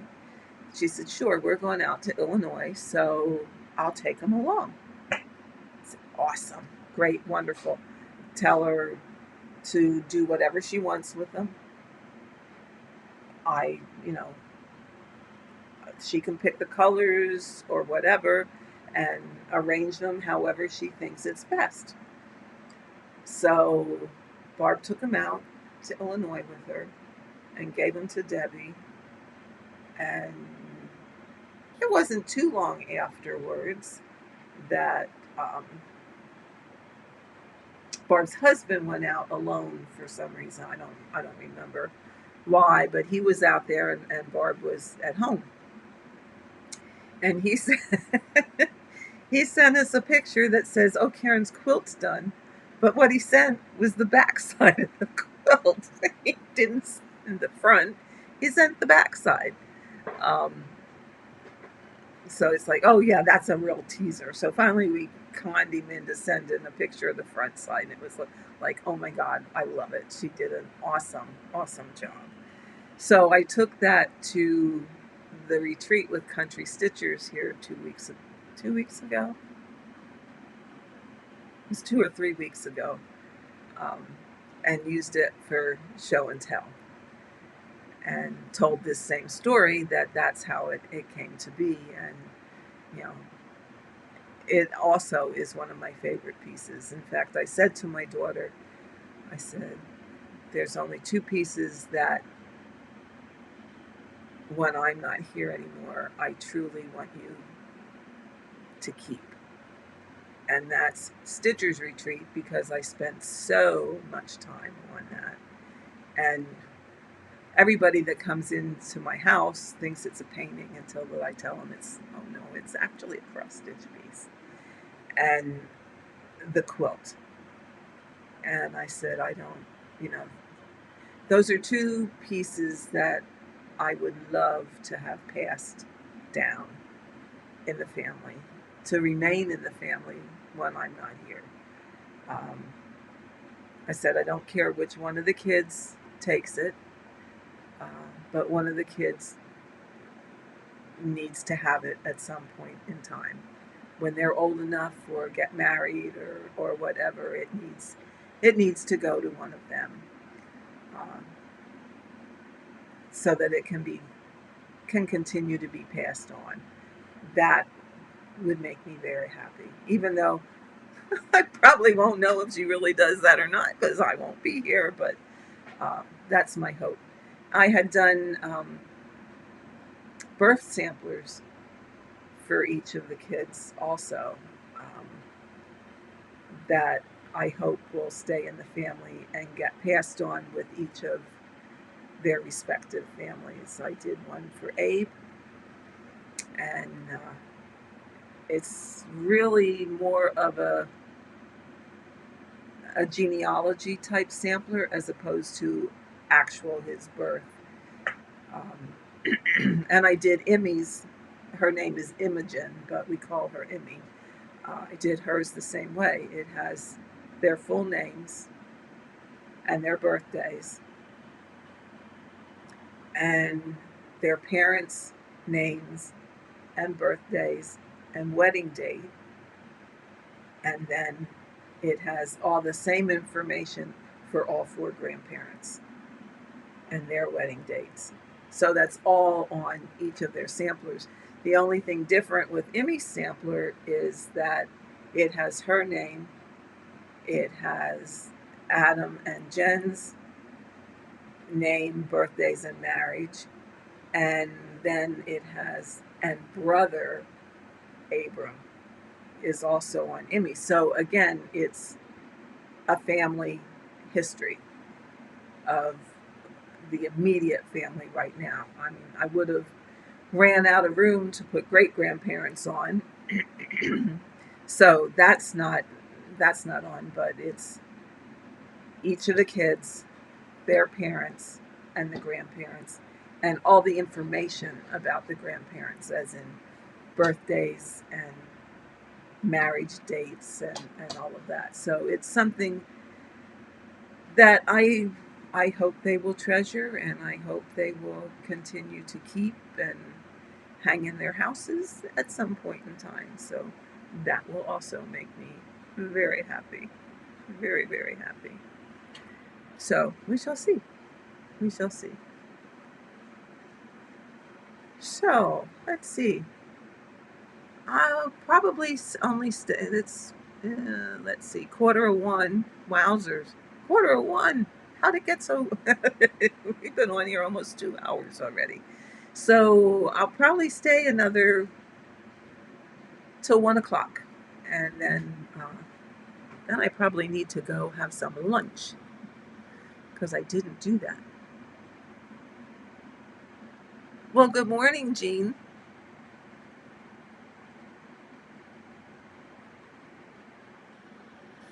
You're from California, getting back into cross stitch after many years with all the improvements. Yes, it has changed a lot, hasn't it? Oh my goodness. I can remember when I first started. Oh my. It was very hard to find, to find anything. It was not what it has become today. Um, I mean, there were kits and you could find charts, but they weren't like they are today. They were simple things, and nothing like what we have today. So, yes, cross stitch has certainly come a very long way over the years. Very long way. And that's good. And that's good. My goodness. I started, well, let's see, I started stitching in 1972, right after I graduated from nursing school. And I think I told that story before. Yeah, 1972. So next year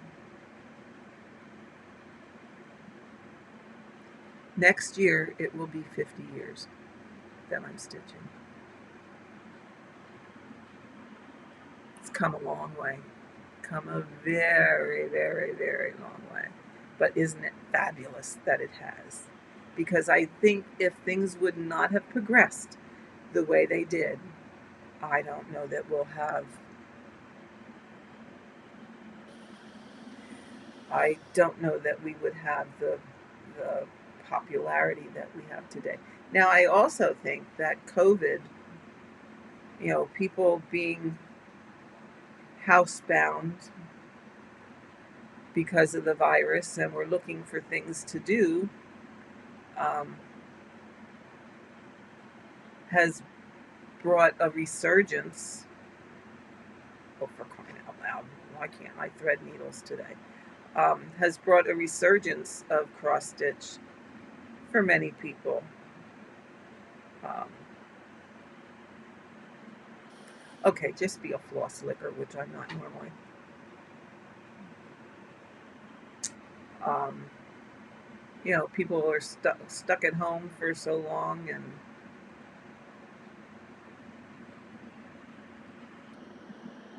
oh my god, I can't even do it this way. There we go. Um, looking for some crafts, and they went, your birth year was 1971. Oh, geez. Well, I could be your mom.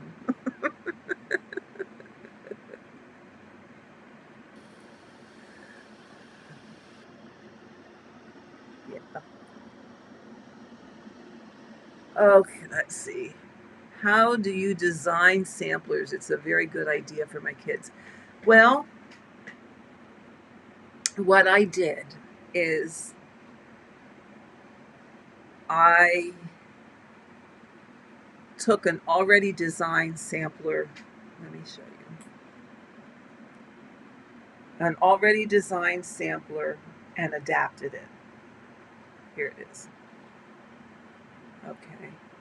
This one, by the way, took second place at Woodlawn, which is a very prestigious needlework show in Alexandria, Virginia.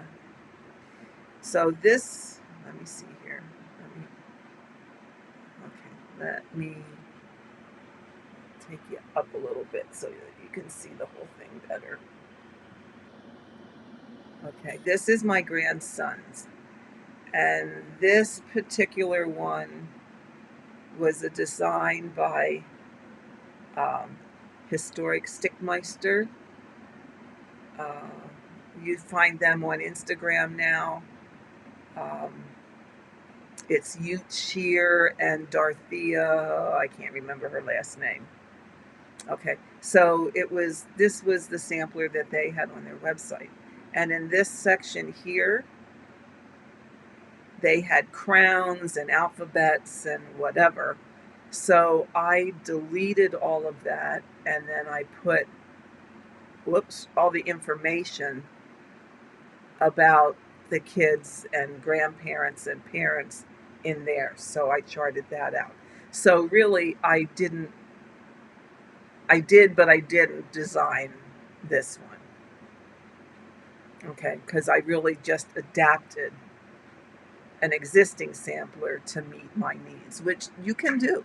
You know, how many times do we say,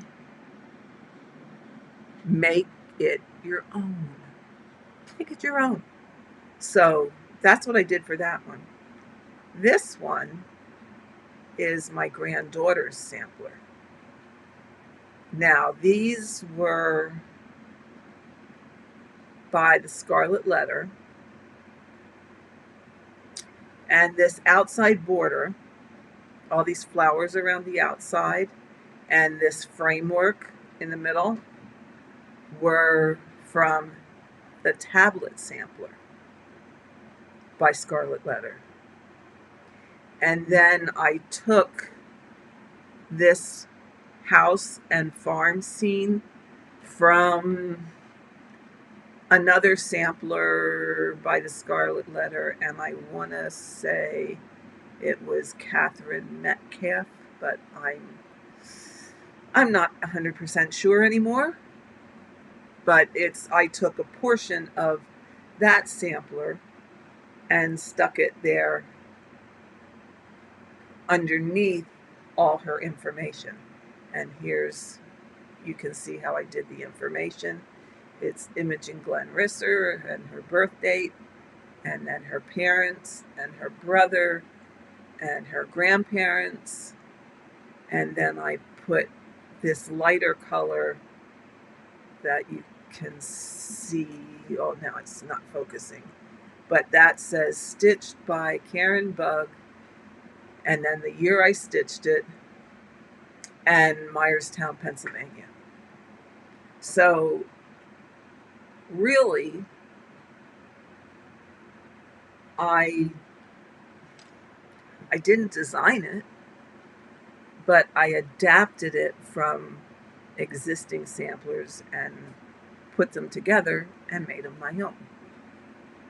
Which, when you think about it, that's what the little girls did many, many years ago when they did their samplers and the ones that we're reproducing now today. They had a teacher maybe who gave them options for designs, and they put it together and made it their own. Or,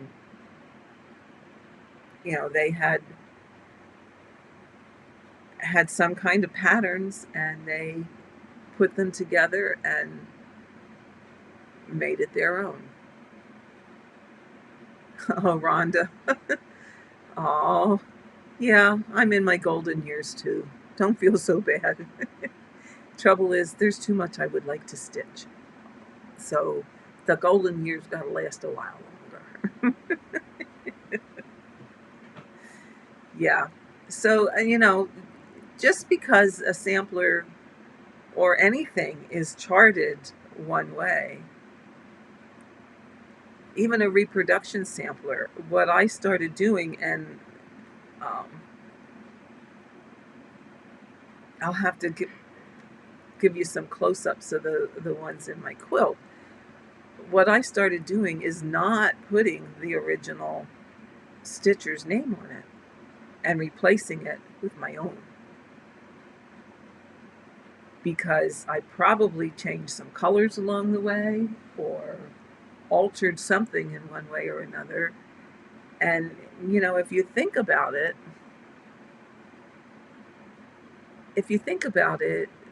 100 years from now, people who didn't, and I have a lot of samplers that I didn't sign. Why? I don't know. Just because I didn't.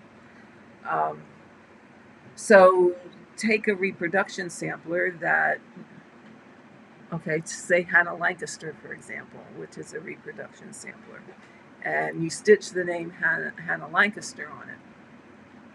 And 100 years from now, if the original is still around, now you have other samplers that are identical. How are they going to know which is the original and which is the reproduction? Because, like me, I didn't always put my name on samplers that I stitched.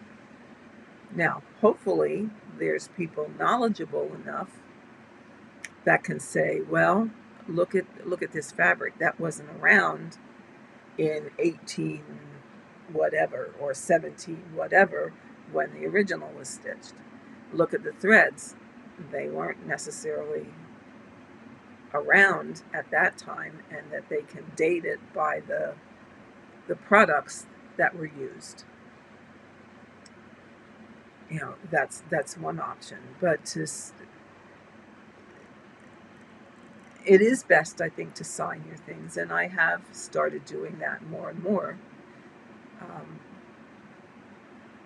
so that people can say, and that's why when I adapted these samplers for my grandchildren, I put my name on them and the year I stitched them, and left off the original stitchers' names because I made them my own. So, you know, I think more people need to do that. I think a pattern is a guide. It's a pattern. You can do what you want. Oh, Roxy, you're still here. Good. You can do what you want with it. You can change the colors.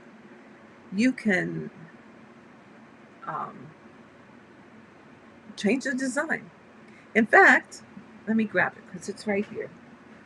I uh, probably a lot of you know the name Barbara Hudson, who is a big, who is Queenstown Samplers and does a lot of reproduction samplers. Well, oh, I'm getting stiff. I'm gonna have to. Oh, getting stiff. She has. In fact, let me go here like this. There we go. Hello. She called me. Not. No, she didn't call me. She messaged me when she found this sampler and said, "I have just the sampler for you." Look at the name. Look at the name.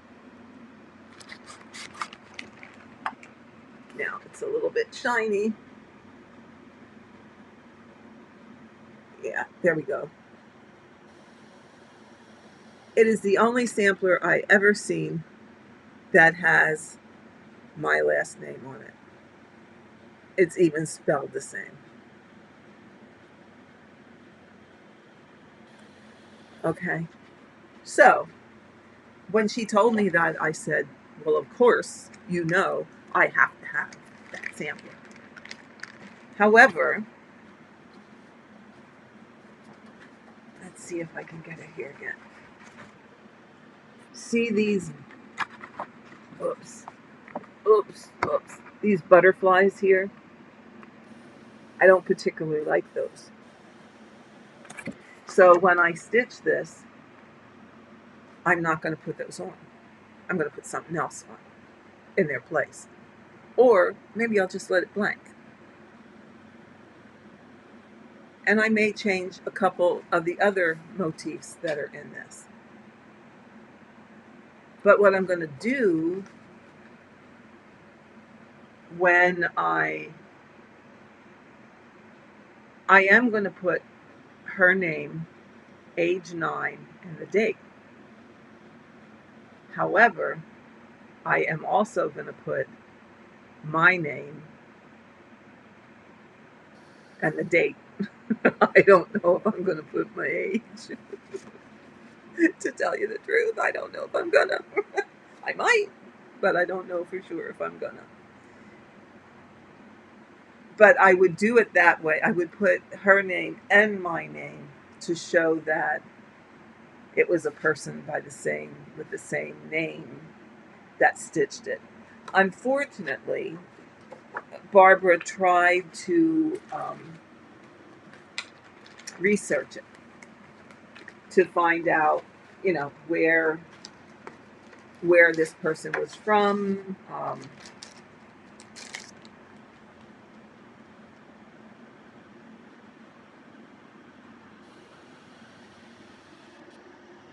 But she was not really able to find any information on the original stitcher. So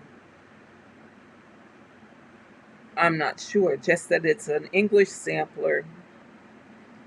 Many cultures are represented in the motifs. There are Quakers with Dutch potted flowers, peacock squirrels found in most Scottish samplers.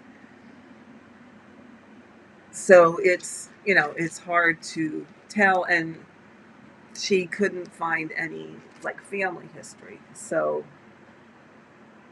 it would be difficult to say, was she related to my husband? Obviously, I married into this name, um, so we don't know that. But um, I am going to stitch it eventually, and I am going to put my name on it as well as her name on it, just to show that there is some relationship there, whatever it may be. You know, um, I could tell you a funny story. Well, it's not so much funny as it was embarrassing. But in this area, our family is the only family we knew of that had the last name Bug.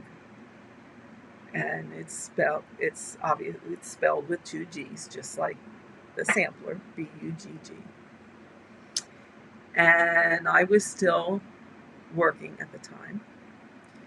And when I worked, I was an assistant director of nursing in a long-term care facility. And we were what they call a CCRC.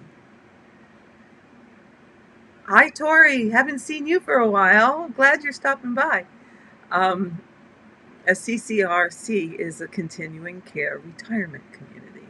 So we had all levels of care. We had independent living, we had personal care, we had skilled nursing care, which was what I was the assistant director of, and we had a dementia unit, which also fell under the skilled nursing care. And part of my job as the assistant director was to work with the volunteer department in bringing volunteers in. They did all of the recruiting of volunteers, but what I did was, because one of the requirements to work in a or even volunteer in a retirement community was that everybody was tested for tuberculosis, which meant all our staff every year had to have a TB test. And any volunteers that were coming in to volunteer, even if it was just to do water pitchers, they needed a TB test. So after the recruiter for volunteers had a yes from somebody, she would leave me a message and say, "Hey, Karen, I need a TB test done on so-and-so, and they are going to call you." Okay, that's fine. We'll set up a time, we'll get her tested or him tested, and I'll let you know the results and everything will be hunky-dory.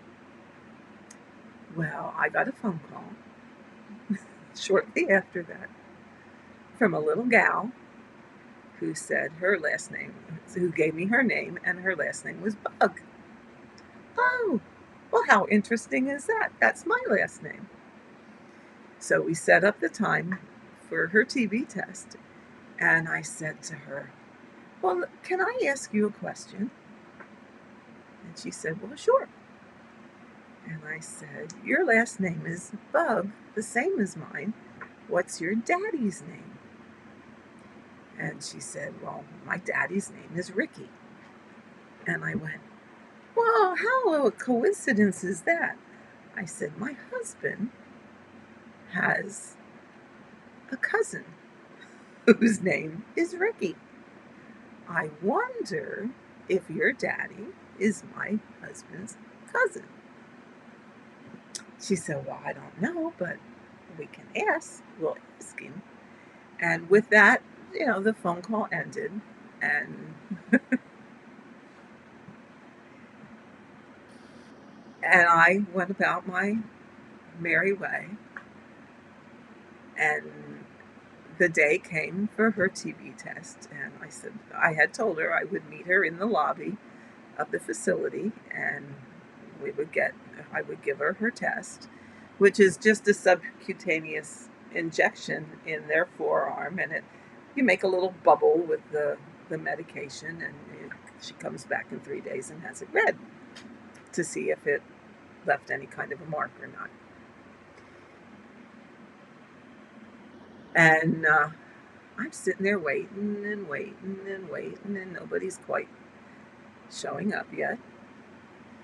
And I see this van pull in from the Milton Hershey School.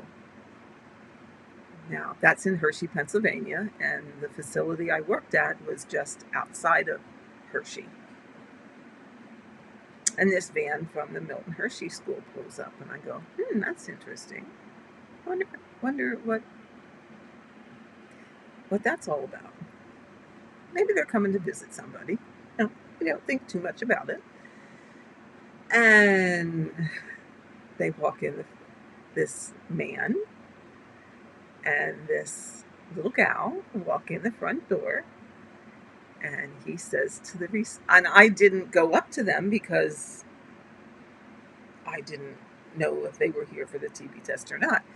And they go up to the receptionist and they say, I'm bringing my daughter here for a TB test. And through my head I go, oh my God, I'm so embarrassed. I am so embarrassed. Here, it was a big black man and his daughter. And I go, oh, okay. Nothing wrong with that. And I walk over and I say, oh, Mr. Bug, glad to meet you. I'm Karen Bug. How can I help you? And he says his daughter's here for the TB test. I says, oh, great. I will give her a TB test, no problem. And he looks at me and said, I don't think I'm your cousin's. I don't think I'm your husband's cousin. I said, oh, I'm sorry, but I don't think you are either. I was never so embarrassed in my life. Because I just naturally, as far as I knew, and as far as anybody in the family knew, with the last name of Bug, we were all related somehow or another in this area. I mean, there is only one family with this name in this area that we live in. So to have someone come in with that name also, you kind of assumed that they would be related, and unfortunately, it wasn't my husband's cousin.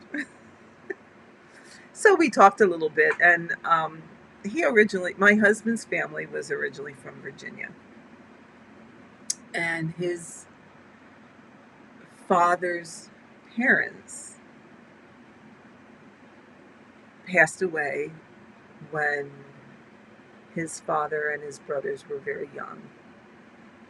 And someone in this area helped them get to Pennsylvania, and they took them in and they worked on the farms and what have you as they grew up.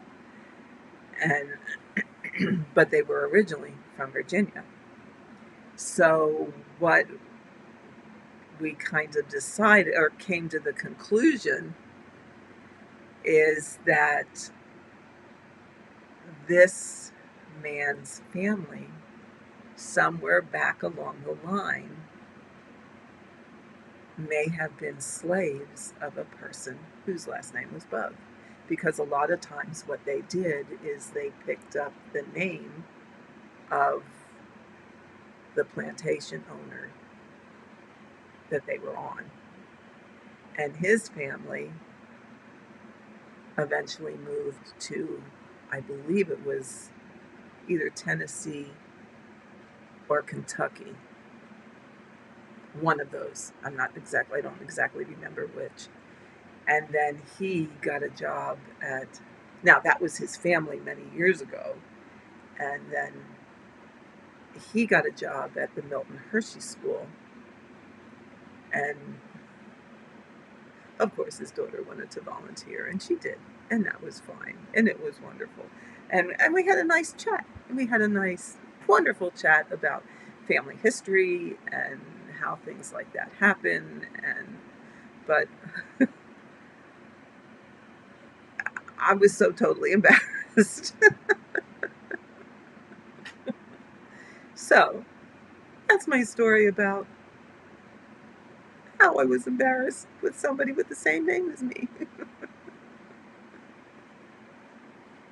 But it was all good. It was all good, and he was just a very, very nice gentleman, and was doing a one. He was a house parent at the Milton Hershey School, and was doing a fantastic job there. So that's wonderful.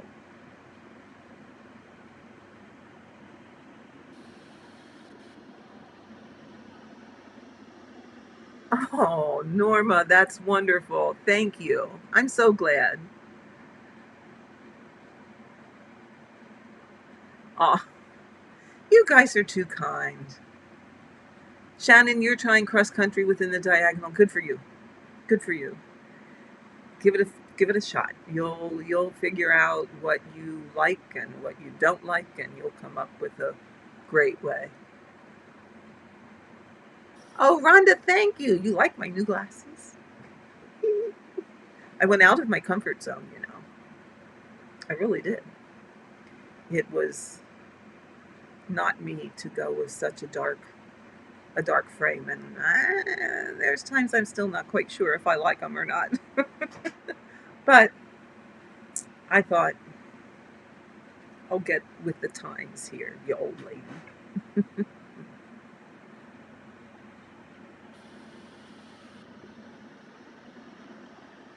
So the old lady went out of her comfort zone to be a little bit more hip.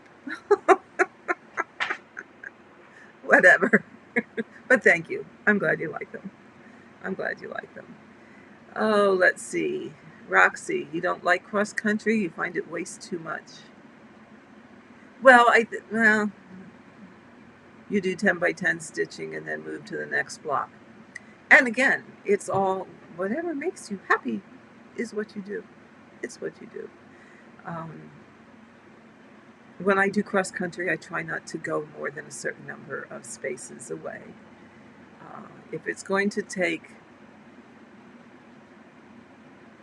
less thread than it would to stop and start again, then I'll travel. If it's going to take less thread to start and stop because it's that far away, then I will start stop. How many stitches have I done in this stream? Do you really want to know? Should I really, really tell you? I have done 73, almost 100. And you know what? Every time I do a live stream, I never get a lot of stitching done. I watched Teresa Little Stitcher's live stream the other day. She doesn't get a lot of stitching done either. Now, I think Carla, Stitchy Witch, she gets a whole lot more done than I do. I watch her streams too. She gets more done than I do. Yeah, so you know, I like to read the chat and I do. Oh, I like to, I like to do the stitching and I like to show you the stitching and I like when we stitch together. But I also really like just spending some time with you guys and talking to you guys. In fact, I really do. I really do like this part of it, and I really do like doing the live a lot better than doing pre-recorded. And part of that is because I tend not to have a lot of pieces going at the same time. Right now I have a little bit more going than I normally do because I'm in the survival of the stitchiest. I had to stop and think what the name was. I'm in the survival of the stitchiest, and I do have 2 long dog samplers going, just because some of the challenges they throw at you needs a lot of stitches done, and because they're all one color, I can stitch that a whole lot faster than I can something like this that has a lot of color changes. So I can get a lot of stitches done in a shorter period of time. So that's why I have some of them going. Um, but normally, I kind of just stick with 1 or 2 projects. So to do just a monthly update or whatever, or every other week or even a weekly update, I never really have a lot to show, just because I don't have a lot to show. So I really, I really prefer these stitch and chats a whole lot more, and enjoy them a whole lot more than I do making pre-recorded videos. Um, However, if there's something that you guys want to know or want to learn, I will do a pre-recorded on how to do that. In fact, I was just thinking about this the other day as I was sitting and stitching. Um, when I first started making YouTube videos, I had done some hardanger videos of just the basics to get people started on how to do that. And I still have them up and posted. They're back in the very beginnings of this channel. Um, in fact, I don't even know that I have them numbered. And I made them to supplement a hardanger class that I was teaching at a local needlework shop. So it was like, okay, we had the class at the shop, and then so that people had something to refer back to in between the classes, I had done these videos so that they could refer to them in case they forgot something until the next session, so they could complete the homework in case they forgot how to do something. So they're there. And I think if there's an interest, what I'd like to do is expand on those videos a little bit. And because that was just the basic cluster, I can never say it right, cloister blocks and buttonhole stitch, how to cut and pull the threads, and how to wrap the bars. So that I didn't really do anything on how to do any special filling stitches while you're wrapping bars, or how to do any of the stars or the ships, as they're called. So I was thinking about doing some more, I don't want to say advanced, because the things are not that difficult. They look a lot more difficult than they really are, but I was thinking about doing some further videos on how to do some of those other things. Um, so if there's an interest in that, if people could let me know if they're interested, and I will work on getting some of those videos as pre-recorded videos. Um, After I would do a few of them, then I could do a live chat like this to answer any questions or to go a little bit further on that kind of thing. So if people are interested in that, please let me know, and I will be happy to make those. Um, What I would do, though, is let everyone know that before they watch said video, that they do some preparation work in order to be able to watch that video and work right along with it. So, that's an option, and that's something that I'm considering doing. So please let me know if you're interested. So, well, guess what, guys? I'm getting hungry. It's now, oh, I've now been on here 2.5 hours. How did that happen? Went way fast. Went way fast. So I think for today, we're gonna call it a day. And I'm gonna get some lunch because my stomach is saying it's a little bit hungry. So I think I'm going to say thank you all for stopping by and sharing part of my day with me. And it is always a pleasure to spend time with you. And I so appreciate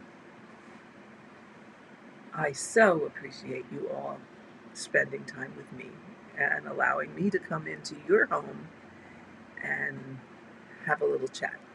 So I'm going to try and do these once a week. I may do one a little bit later in the day instead of in the morning. So I will try and post again like I did before or for this one. And hopefully it won't get kerfluffled in the beginning like this one did. Ay, ay, ay, ay, ay, ay, ay. So thank you again. Love to you all. Have a great rest of your day and a great rest of your week. And always, always find your joy. Bye bye. Okay, why is it not letting me?